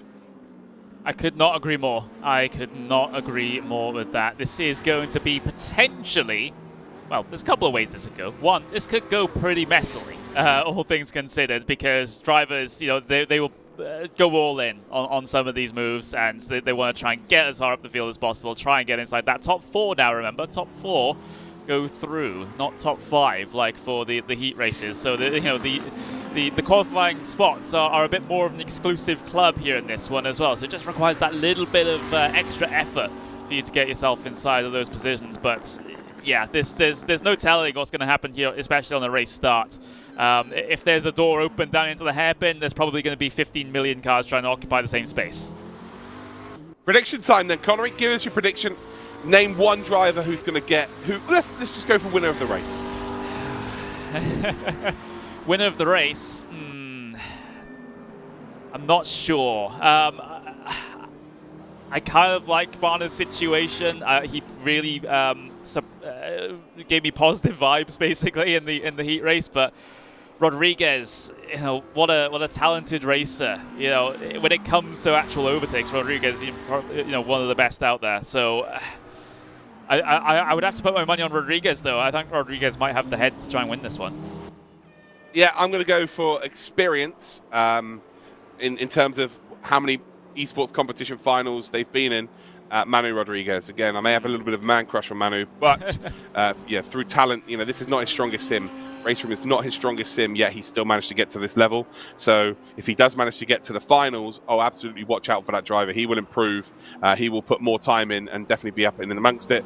And we can't go without saying fan favourite Bo Dixon. I'm not sure I saw that he would have quite the pace in terms of qualification pace that he's shown in race number 3. And I think that was probably the difference as to why he didn't get through in race number 1. Is because he didn't qualify anywhere near the top 5. The fact that he's in and amongst it, I know his racecraft is definitely one of the better in the grid. So expect to see him hold firm here from the German contingent behind him as Sasha Ziefler and indeed Leonard Carton. So for me, it's going to be between Manu Rodriguez and I think Bo Dixon will be holding on to a top 4. This is going to be great. Here we go then. Drivers slowly but steadily getting themselves onto the starting grid for the final time in the shootouts here. The last chance qualifier in shootout number 2 is about to get itself underway here, Luke. Here we go. Yep, 29 drivers or 30 drivers there are on the grid. We're about to go green light racing. It's final chance qualifying time. It's shootout day 2, final race. We've got 30 drivers on the grid. Top 4 from this will go through. It's not a good start from Rodriguez in P2, and he might be under pressure here for that P2 spot as we get a sweep potentially around the outside here from it's Neg. So Neg just not quite going to get it here, and now I think Dixon's already down to P5 here. So he needs to stay ahead, basically, of Ziefler. Down in towards then turn number 2. And you can see here that Ziefler's going to be hung out to dry. But it is very, very close. I'll tell you what, you've got to hand it to everybody, considering how clean it's been. Although we haven't had the hairpin yet, so I'm going to be quiet. But right now, Barner's got a worldie of a start. He's off into the distance here. Can Dixon get up to a top 4 in the slipstream underneath that rear wing? The long run down there as well. He's actually dragging along with him Pringer as well. And I'll tell you what, he's up to a top 4. And he's going to tag there Neg as well. Neg's going to hold on to a top 4. Dixon's going to move up into top 4 himself. And look who's now joining them. Carton, who was always very, very good at indeed at getting right, close to the group ahead of him. He is right in and amongst it here as well. As we can see now, people are taking chances here, Connery. We said they're all going to leave it out on the table. That is absolutely happening right now. Springer is now in P4. Yeah, absolutely crazy start here in the final shootout race as we get to see multiple drivers have an optimistic view of the track limits coming through the right-hand kink. And now Dixon's been forced wide. He's out into the gravel, out into the grass, and loses a good couple of positions now. He's involved in the thick of things with Vitvoet and Bluka now heading their way through the Sachs curve here on lap number 1. So Dixon was the one looking to try and make all the moves here early on in the event, but things have gone oh so wrong, but not as wrong as Bluka, as he almost gets himself into the pit lane. He spins in the wrong direction, and that is a tow back to the pit lane for the German. He's one of 2 retirements already. Yeah, you got a feel for Dixon there. He got completely squeezed off circuit. That wasn't very nice at all by Ziefler, if we're honest. But you also saw what Dixon did in towards the hairpin. He also squeezed people on the exit of the hairpin, so you can understand that there might be a little bit of retaliation in that situation. And yeah, now Dixon's going to move down here, and now if he wants to get it back up into that top 4, he's got to overtake 4 different cars. We've got Luciano Whitvoet then, who's had a lot of misfortune in this championship here. Can he get ahead of Carton? Down in towards the hairpin he will go. Late on the brakes he will go. And Carton is actually boxed. He got boxed in there by Prings, right? So yeah. It was Pringer, sorry, Ralph Pringer. So Pringer there, by being a little bit messy through the exit of the entrance into the hairpin, it forced Carton to be very slow on the entry as well. And that is just basically given the opportunity for Whitvoet to move up to P6, and actually Bo now closing in as well. So yeah, Ziefler making a small little error there, and ultimately it cost the drivers behind a couple of positions. Yeah, exciting stuff here in, well, just outside of those qualification spots. Of course, they got to be careful not to scrap amongst each other too much, otherwise that P4 will start to roll into the distance. But still, as ever, 30 minutes of racing, 26 minutes and a half pretty much to go. And Carton, 7th place at the moment, still needs to improve in those couple of positions. Vitvoet looking down the inside of Ziefler though. Ziefler might have made a mistake through the final couple of corners there. He has to push out wide. He slots in still ahead, but Vitvoet's riding on his rear bumper all the way down in towards turn number 1. Not an overtaking opportunity through here. Your best bet is to stay in line and maybe make things happen into turn 2 as there's another wide moment from Ziefler. Ziefler's a little bit rattled, and now Vitvoet's got the line. He has, down towards turn number 2 then. Late on the brakes here, also had the nose up ahead. Ziefler's going to get completely squeezed out as well. Carton then again boxed in. Bo's going to make the move. So Bo Dixon is going to get ahead here. Front 4 are getting away, by the way, with these all battling as crazily as they are. So right now, they're not really doing each other any good. As we can see here, oh wow, fair enough. Whitvoet then goes as wide as he possibly can. And ultimately, Ziefler nearly goes off the circuit. Indeed trying to follow for the tow. Dixon still trying to hold on to the position from Carton. They're now indeed being caught up by the group for 9th and 10th as well. And Carton then swings around the outside. The AMG just seems to have a bit of a power advantage in a straight line, but we know that near the end of this race, that car is going to struggle. And Carton makes a Hail Mary dive up the inside, and ultimately it's not going to work out. He then gets his nose chopped off, and I think he is definitely pushing this car to its limits. And of course, later on in this race, expect Carton to be dropping back here There's ways of making an overtake, there's ways of leaving everything out there on the race circuit.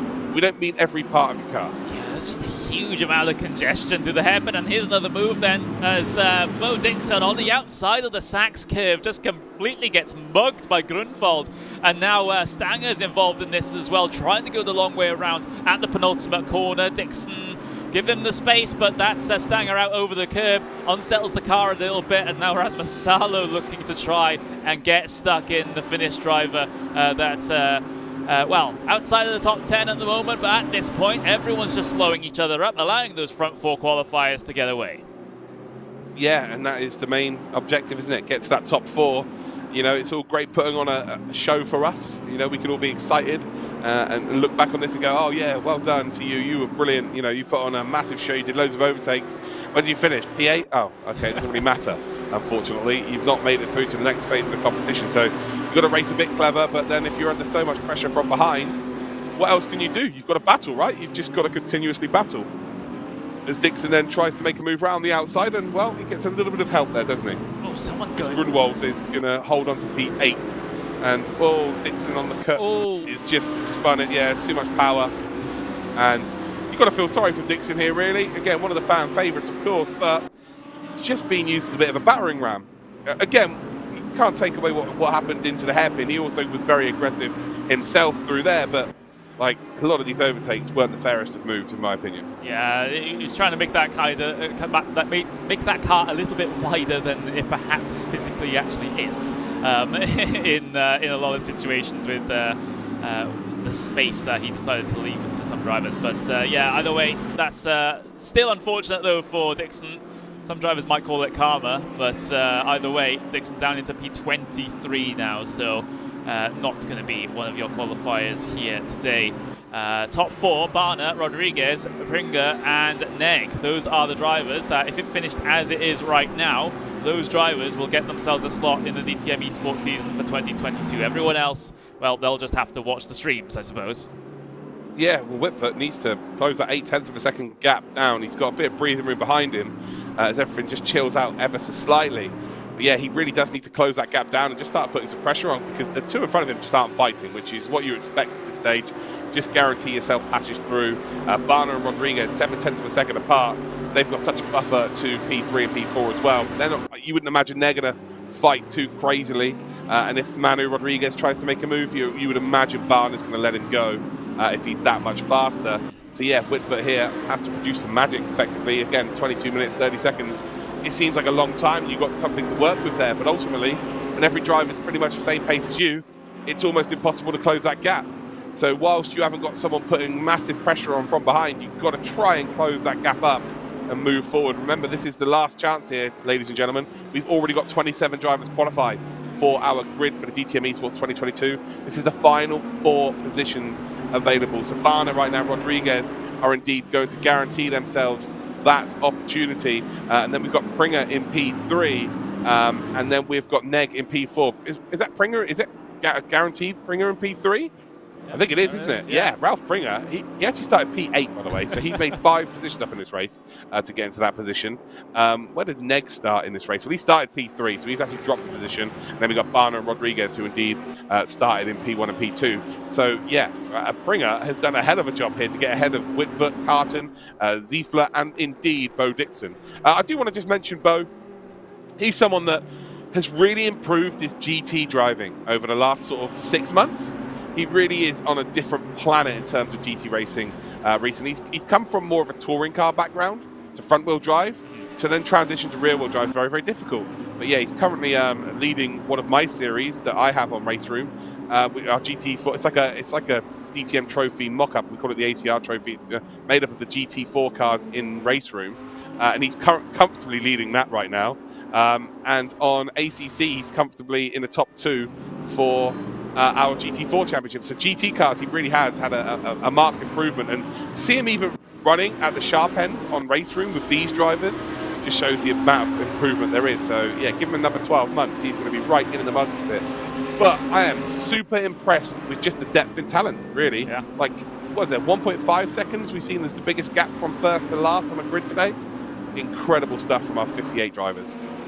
And when you think that'll probably be closer when it comes to the main season. You know, that's how incredible these guys are there on the top of their game for the most part. You know, those drivers that have been able to qualify themselves so far, you know, they're going to be looking at this and just thinking, wow, I just need to find that edge somewhere, that extra tenth, or tenth or 2/10 of a second. That's going to mean all the difference between finishing P12 and finishing in the podium. You know, that's sometimes what the difference is on an average lap.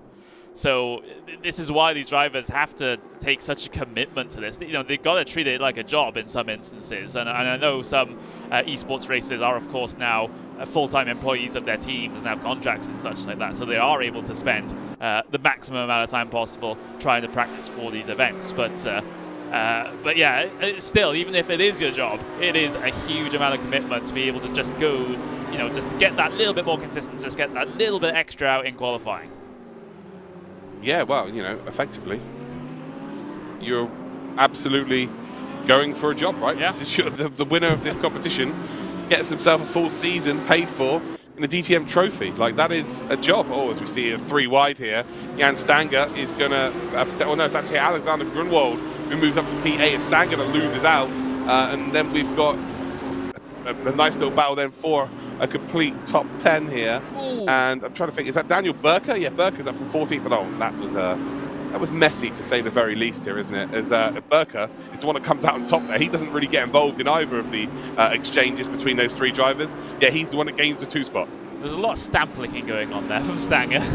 Coming in towards 10 number 8, just completely outbroke himself on the inside and decided to use the car on the outside as a brake. That's what the situation was there. Thankfully, both of them kept themselves pointed in the right direction, and I don't even think either of them extended the track limits. But yeah, it's not a situation you want to see, and Stanger going a little bit wide, coming in towards that final turn will allow Alexander Grunwald to close within 0.2 of a second on their way across the line now, with 18 minutes left to go. A little bit further up the order, Vitvo still that 1 second behind Mihai Neg, and well, closing in as we speak here, but it's still, you know, over half the race to go, so still a positive light on the horizon there for Vitvo, potentially, if he's able to continue with these 0.1 of a second gains as we see yet more fighting through the first sector. Yeah, very close. Let's watch these down towards the hairpin and then go straight on board with 5th and 6th and see them indeed definitely catching up here. For sure, 1.4 seconds now. The advantage was over 2 seconds last time we checked in on it, as Jan Stanger then is just about putting himself in a position to hold on to this P9, as we've got battling in behind as well. Serla in 14th position, holding on. Well, no, he's not. Dane gets up ahead. Herbilion as well, battling for position. This is Salo and Herbilion just up ahead, and then you've got battling behind us going frantically as well. It's battles all over this show, actually. And, well, that was, yeah, there's a lot of, like you said, a lot of stamp licking going on right now. And I used to do that for a job when I was 16 years old. I worked for a water bottling company where I used to bottle water for them. And then every month I used to do the invoices at the end of the month, and I used to lick stamps. This is before they were clever enough to invent stamps that were just sticky. And, yeah, it wasn't fun. My tongue would be very dry, and I would imagine there's a lot of dry tongues in this race as well. A little fun fact for you there, Connery, I was a stamp licker as an actual profession. Crazy. I learn something new about you every day. Let's just say that. Wow, yeah. Anyway, racing. Pontio trying to get past Grunfeld at the moment. Looked onto the rear bumper of that Mercedes coming through turn number 1. And, well, you know, how much credit do you give to these battles a little bit further down the field now? Now that the top 4 have gotten quite considerably ahead of the rest of this mid-pack. You know, what's the attitude that these drivers in the mid-pack are going to take from this point forwards now? It's, I mean, for me, it would just be, okay, just keep myself in the race, treat it as any other race. You know, and you know, you never know, the top 4 cars might all go off and have an altercation with the barrier, and all of a sudden you might be in a position that you'll be able to qualify. I tell you what, I want to look at the, as much as this is close, look at the bubble position. Witwer is very much closing in on Neg here. So Witwer is in P5. He's now got a nice gap behind him to Carton. Carton's been overtaken here, actually, by Ziefler, or Zeifler. It could be either or. I don't know. I apologize if I've got it wrong. But you might want to send an email to your family to let them know that how it should be pronounced and how I say it. Make it my life a bit easier for the next 6 weeks. But yeah, it's a case of Witwer is closing in on that front four because Zeifler has made a move here on Carton, which means now there's no real pressure behind the Dutchie, who's currently sat in P5. The gap is less than a second as well to P4, so this is close now. He is 100% closing in, and really with Neg here battling with Pringer, there's every reason to suggest that he catches up to these, and you know that he's taken on that opportunity because he has to. I start to get a bit worried for him a little bit later on in the race now, because we've had 2 heat races where Mercedes that have had to try and chase a position have had their rear tyres go off in the final 5 minutes of this race, and they're sliding about just completely uncontrolled as Neg gets a little bit of oversteer coming off the first sector, and now this is going to be a big run for Witwer. Not going to be big enough to make a move into the hairpin, but a lot of lost time there by Neg. Yeah, and well, it just really gives Witwer more of a, I don't know, more of a smile on his face, a bit of optimism as well. Because again, you know, the 2 people behind him battling so strongly means that he's just got no pressure from behind. So now he needs to isolate Neg, and if Neg loses the slipstream to Pringer as well, that's going to become a little bit easier. Because Witwer there, you saw, he wasn't able to close in along that straight because, of course, Neg's got the slipstream of the car in front. But if he keeps making mistakes like that and gets into the web here of Witwer, it becomes increasingly more difficult to hold on. The front 2, they're looking really good here, aren't they? Barner and Rodriguez, they're all good as it stands. But right now, I think Pringer's okay, but Neg is struggling. Yeah, I think that's one word for it. I don't know how much of it is him struggling with the car or struggling in the dirty air or trying to get past Pringer. There's not that much dirty air in these GT3 cars. There is a little bit of an effect though, but still, Witwer, he's in prime position now, isn't he? With 13.5 minutes left to go. He's got 0.4 of a second between himself and a qualification spot into the 2022 DTM Esports season, and well, pushing wide through through turn number 1, just trying to carry the speed all the way into turn 2. But now the situation changes a little bit here for Witwer. How does he execute this move now, especially considering that Pringer is still involved in this train, still potentially might prefer to give a draft to 1 or 2 of these drivers, or 1 or the other of these drivers? Yeah, and you're right, there's not too much of jet-washed air, as I like to call it, you know, in terms of being close behind a GT car. There's not a lot of aero with them. They've got that big rear wing, and really, you do get a little bit affected in terms of the braking zone, because you've got to brake a little bit earlier, because you're going a bit faster in the slipstream, and also mid-corner, especially corners like this next one you're coming up to here, because it's fast. The faster they're going, the more jet-washed air there is, the more of an effect it has on the front of your car. So again, it's very difficult to keep the car tucked in. But then through the slower corners, it's not such a big of an effect, really. So you can get away with it. But like you said, it's GT racing. It's not the biggest factor. And in all fairness, GT cars had a lot. There was a lot more pronounced slipstream maybe 10, 15 years ago than there is now. You don't get as much reaction to the slipstream as you used to as well. It's a bit harder for cars to follow as well because they're cleverer in terms of development. And I've been saying this for, you know, a good couple of years. The reason why we don't see as many overtakes now is because the cars are so well developed. They're so well developed to be in front of another car and not give the car behind a chance. It's as simple as that. You build a car to be good out in front, and you build a car to stop a car from behind you being able to attack you, right? You know, the more sophisticated we get in terms of aero, the less chance you're going to give people behind you. As there's that is Cernal's fault, to be fair. Just run out a little bit too wide there. It was on a power a bit too much. The contact on the outside was always going to come. They're always going to turn in for the corner, right? They're always going to be there. But ultimately just needed to be a bit more careful. Here's the battle, though. Here it is. This is the final qualifying position. So it comes down to 2 drivers. And Connery, in this situation, Witwer has been waiting for, 10 minutes to get into this spot here? You don't blow it now, do you? You take your time. You pick apart Neg. You do not try and do it the first time of asking. He's going to try around the outside regardless, and well, let's see who gets the better drive off the corner. Neg by a very, very small margin. He was able to slide himself across the nose pretty much of Witwer coming out of the hairpin, but he's still under threat here. Still has to try and cover off any sort of move through turn 8. The big wide arc being taken by Witwer through the corner. Gets himself a few extra kilometers an hour coming through the exit, but still can't do anything with it. He's got to be careful not to push the car too much either, due to the way that Mercedes is with its tyres as well. So Neg holds on for now, at least on this lap, but we've got about 10.5 minutes of this potentially. Yeah, absolutely. But again, you know, if you're Witwer, you've earned the right now to pick apart your opponent in front of you. You've caught up a 2.5 second advantage. So you know you're faster. You know you're faster. You've done it without slipstream. So now you're right underneath that rear wing. Let the car in front do the hard work in terms of the straight lines. You can afford to lose a couple of tenths through the technical parts of the circuit because you will indeed have it made up for you through these parts of the circuit where you can just close up in the slipstream. Again, slipstreaming in race room isn't the biggest factor. It's not as huge as maybe games such as iRacing, for instance, where, well, you could probably catch up 3.5 miles along a straight is pretty strong there. But you've also got to factor in that there is 2 opportunities here because you've got Pringer as well. Pringer struggling. The Audis, ironically, are starting to struggle near the end here, where it's normally been the AMGs. But you've got to just give yourself a chance. Each and every lap, be there to take advantage of a mistake, but don't force anything, because as soon as you force something, you lose a lot of time. You then got to build that, you've got to close that gap back up that you've lost. And it becomes very, very difficult because the tyres are going to get worse and worse and worse as Neg nearly runs into the back of Pringer there and almost doing the easy work, doing the work for him here in terms of Whitver. Those 2 drivers battling, if they do start battling, are going to make this very easy for Whitver. We've got Zeifler and indeed Carton still battling for position, and ultimately you want to be the next driver to take advantage if there's contact with the group in front, right? So don't lose yourself too much time here. Don't put yourself out of the race, because you're not really going to catch up to the group in front. But if they are going to have to battle, because Whitver has to finish ahead of one of them at least. So they are going to battle at some point, but make sure you're next in line to take advantage if there is contact.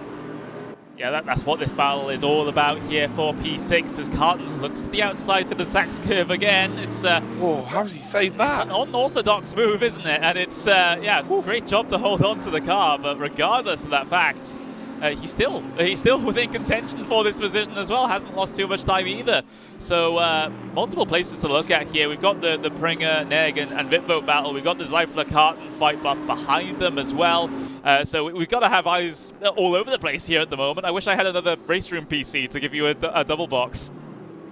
Yeah, right. You can see in the background they're really battling hard in behind for what is P6. But this is the final qualifying position. As it stands, this AMG that we're on board with will not be going through to the DTM 2022 grid. 2 cars in front, 2 Audis are in P3 and P4. Top 4 will indeed qualify. Whitver, again, attacked a bit too much on the previous lap, which meant that he lost too much time to these 2 drivers in front, ultimately, because he wasn't able to get it done. So now it's all about being patient here, maybe hope for Neg to start potentially overtaking Pringer. Because Neg right now can do with a bit of insurance, right? Yeah. He could do with getting 1 more position and then letting Whitver and Pringer fight for the final spot. So it's in Neg's, it has to be in his favour for him to get up to P3 here, just to give himself some insurance. But that's harder said than done, of course. Pringer's stayed in P3 for what, 23 minutes so far. Yeah. He's not going to just throw it away and give it to you now. But yeah, Whitver, again, he's getting a bit too close and he's just trying to take too many chances. He needs to just size up the opportunity. Stay close enough to figure out where they're slower than you. You have to take that more cerebral attitude to it, isn't you? You can't treat this like a standard ranked race where you're just going to, I'm just going to try down here, let's see if it works, let's try around the outside there. That's not how you approach these sorts of events. You've got to learn over the course of the race. You got to even study specific drivers sometimes, and you can do that even while sat behind them. You can just see, okay, they're a little bit faster through this section. Oh, they tend to sometimes make a mistake through here, so maybe how can I set myself up so I can capitalize on that next time? All these things go through a driver's head, and when you're on your top level like this, when you're one of these esports drivers, you're having to be doing that while also being fast and consistent with your lap times as well. It's an incredible skill. Yeah, it certainly is. And you're right there. It's not just about, what car is in front of you. Of course, you need to figure out where that car's stronger and where that car's slower. It doesn't matter whether they're, what difference in terms of setup you have with each manufacturer. The cars still have the same strengths and weaknesses regardless of the setup. As I tell you what, Pringer is under a bit of pressure here from Neg. Again, Neg kind of, in this situation, is just hoping that he doesn't make too many big mistakes like that, cost himself too much time. He's in a good spot here, but again, needs to be a little bit closer. But yeah, back to what we were talking about. Oh, I tell you what, Neg is trying to get that insurance here, but if you mess it up, you put yourself under so much pressure from Whitver. There's so many different factors going into this. I don't like what I'm seeing from the Romanian now. Again, go out there and get the insurance, but don't try and make a move around a corner that if it doesn't work, it's going to cost you so much time. Look how close the AMG is now behind him. Pringer's done so well over the course of this race, and well, he dealt well with the pressure from Neg behind. in that instance. Springer is a very, very big surprise, perhaps the surprise of this last chance qualifier, getting all those positions on the start and holding on to a third place. But now look at how close Vitvote is, almost pushing the nose of that Mercedes into the back of the Audi, out of the final corner with coming up to about 5 minutes to go. Springer's been able to get himself a little bit of breathing space here. I don't know how much that's worth, though. Look at how wide Vitvote goes. That's certainly an off-track. Yeah, it's probably going to be a slowdown penalty as well. Again, the dirty air isn't a huge factor, but it's a big enough factor in itself. But what I was going to say is, don't mess it up through turn number 1. Make sure you're really close on the exit at turn 2, which he is. And if he hasn't got a slowdown penalty here, he will be able to take full advantage. Again, it's a little bit more difficult because he has not isolated Neg on his own. Neg's still got Pringer's slipstream to work with, down it towards the hairpin. And he's forced Neg to make a defensive move here, which means that Whitver should be quicker on the exit. But unfortunately, and there is such a thing, he's a little bit too close to the car in front there to really take full advantage. 4 minutes 20 seconds to go left in this race. It's very close between these three drivers. Rodriguez and Barna, they're very much golden. They're going to go through to our DTM Esports Grid 2022. But who's going to get the 2 spots out of these 3 drivers? Oh no, Whitfoot on the absolute limit of the car. That might be it there. We know that the AMG does tend to struggle in the latter stages of the race. And if you're Whitfoot right now, it's going to take a bit of a miracle to not only catch up to the group in front of you again, but to put enough pressure on to force a mistake and make an overtake. He's going to have to struggle with the slightly overheated tyres now as a result of that big slide, that big oversteer moment. He'd do a good job to try and hook it back together to have an attempt here in the final couple of laps of this race. Neg as well.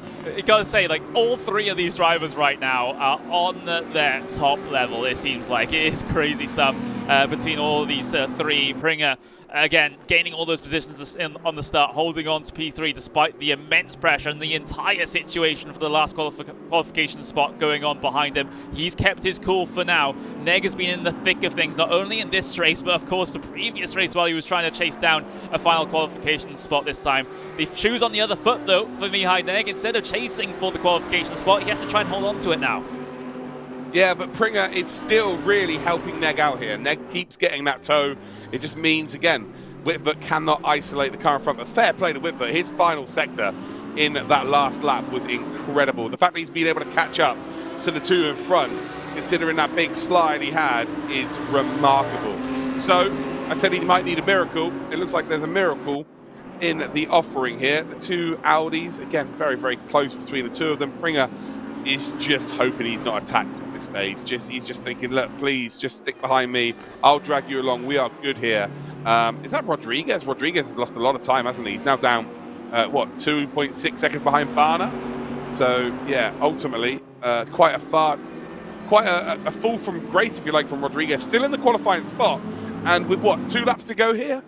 Maybe 1 mistake away from potentially making this a 4-way battle. Yep, here is Martin Barna heading his way across the line in just a couple of moments, so that will be 2 laps to go in this race. And look at how close they are behind as well. Vitvote trying to follow as closely as possible out of the final corner to make sure that he's in prime position to slip his way either inside, outside. I don't even know where he's going to make it happen at this point to try and get past Mihai Neg. Of course, Neg, like you said, still maintaining the slipstream to the number 3 car ahead of him. Vitvote, he needs something else here. He needs another option. He gets some drive through the first couple of corners. Really good run. Out of tow he comes. He's got a lovely overlap here, and instantly is on the inside. This could be the most important move of his year so far. And as we come then through this left-hand kink, of course, we've got Neg that's got the inside line, so again, should just about be able to ward off the overlap. Does Whitfoot go for it now? I think he has to. Late dive here onto the apex. Grabs onto the apex nicely. Who can get the power down? I tell you what, it's the Romanian. Neg's got the power down beautifully well here. A little bit of door banging as we come up towards then the swinging right-hander, and Neg's back into the lead here. Does he leave the inside door open? He does not. Whitfoot has to go round the outside. Use the camera in the corner. Oh, it's almost a bit of contact, almost spun round. Whitfoot with move for the day for sure. On the brakes as we come through the right-hander. He's waited for his opportunity, ladies and gentlemen. We've got 1.5 laps to go, and the Daci Whitfoot is in that 4th position. He's been able to manage it. It's a bit of a touring car move, however, with the bits of contact coming through the middle sector, but it's happened regardless, of course. stewards will be looking at all instants after this event, but for now, Vitvo up into P4, the final qualification spot. Does Mihai Neg have anything on this final lap to work with as Vitvo gets a little bit wide through that penultimate corner onto the start-finish straight now? Mihai Neg will now have the slipstream, and Vitvo doesn't have the luxury of what Neg had before with the slipstream from Pringer. This is still on. Absolutely, yeah. Neg now with one opportunity, and right now, don't blow it. Do not try and make it happen down towards turn number 2. Get a good exit out of 2 and make it happen down towards the hairpin. As we can see here, a bit of contact there, and he's just been a bit overzealous for my liking. I'll tell you what, I don't think he's close enough here.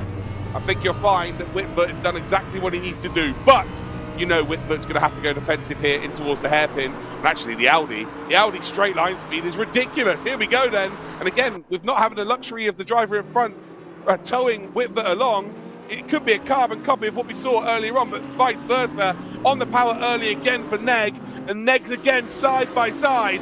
Can he hold on to it this time? This is for the final qualification position for the DTM 2022 Championship grid. Neg holds the inside line. He's back up a position. Whitford late on the brakes here. And are they both going to stay within track limits? They are. Neg's just about got the inside line. He's not quite going to hold on to it here. I tell you what, that's harsh racing by both of them, but I think that's absolutely fair. I think that's on the fairer side. And I tell you what, Whitford is holding on to that P4. Is there any magic left from the Romanian? Barna is going to take the check of the flag here. He's going to book his ticket through. Rodriguez is going to book his ticket through to the 2022 DTM Esports grid. And I tell you what, it is also going to be for Pringer as well in P3, but it's come down to the final couple of laps. There's a mistake. There's a mistake there from P4. It's not quite going to be a big enough mistake to lose him a position, I don't think. Look at this drag race happening here. It is going to be the AMG that just about gets it. Whitford takes the checkered flag in P4. He is going to get through to the next stages of this competition. And well, it might have been a bit of a slow burner for the first 2 races, but that third race absolutely made up for it. Oh my words. What have we seen in those final couple of laps there? I was on my foot. I basically stood up with my hands on my head just thinking, what is going on? Oh, my word. How Luciano Vitvo has done that, I don't know. Of course, it was a bit of leaning on each other, a bit of trading paint, a bit of bumper banging, but either way, Luciano Vitvo, last driver qualified into the DTM Esports Championship for 2022. Martin Barna, Rodriguez, Pringer, those 3 drivers have also gotten themselves qualified in this situation as well. We just simply didn't have enough time to show them coming across the line because there was such drama for P4, but credit where credit's due. Barna was able to get away and gets himself a clear qualification in, but that battle for P4 was something else. Yeah, it was sensational. Barna, Rodriguez, Pringer, and Whitford take your top 4 there, going to qualify through. And you mentioned there that it was a bit aggressive at the end. I think it's what we expected. I think it was going to happen.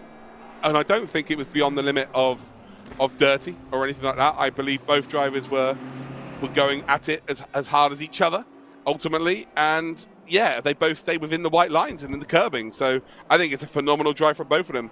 Maybe Neg's going to be disappointed. I think if the roles were reversed and it was Whitford that lost out by that margin, I think Whitford would be pretty angry about it. So, it's the shoes on one foot, the shoes on the other foot. It's simple as that. But yeah, Barna done a sensational job there. Rodriguez also through Pringer, and we believe Whitford against stewards may inquire about it, and maybe there's some penalties handed out, I guess, but for my money, it looks like they are the 4 that do indeed get through. Congratulations to every driver that has made it to this stage of the competition, because that can never be taken away from you. You've got into the sort of top 58 drivers with the DTM Esports, and well, that's Shootout Day 1 and 2 done. Connery, we head now to the DTM Esports in a couple of weeks' time, where it's 6 rounds, 2 races each round, where there's a sprint race and indeed an hour-long endurance race. And here is your calendar. We've got Imola on the 24th of February. Then we're at the Norris Ring for the 10th of March. Then on the 24th of March, we're at the Lausitz Ring. Then we head to Spa-Francorchamps on the 7th of April. And then it's the Red Bull Ring on the 21st of April. And then Portimao to end things on the 28th of April. What a show, Connery. What a grid we have for the 2022 DTM Esports Championship. How do you feel? I think we were rewarded for our patience through the first 2 heat races there. That final event, that was all what esports racing is about. This is all what Race Room Esports Racing is about. Sim racing in general, doesn't matter where your sim allegiance lies. That racing right there is what we love to see, is what we love to commentate, that's for sure. It's what the drivers love to partake in as well. I think they, despite Mihai Neg not coming out on top in that battle, he'll probably look back on that and say, yeah, that was a pretty damn good fight. That was a pretty good fight between me and the other driver there. But yeah, that's what esports racing can do, man. Yeah, absolutely. Sim racing to me is the simulation of racing, and we've just had a lot of simulation of racing, as simple as that. I've been Luke Crane. I've been joined by Connery Maddock, and we will see you next time when we will have the proper grid for the DTM Esports 2022.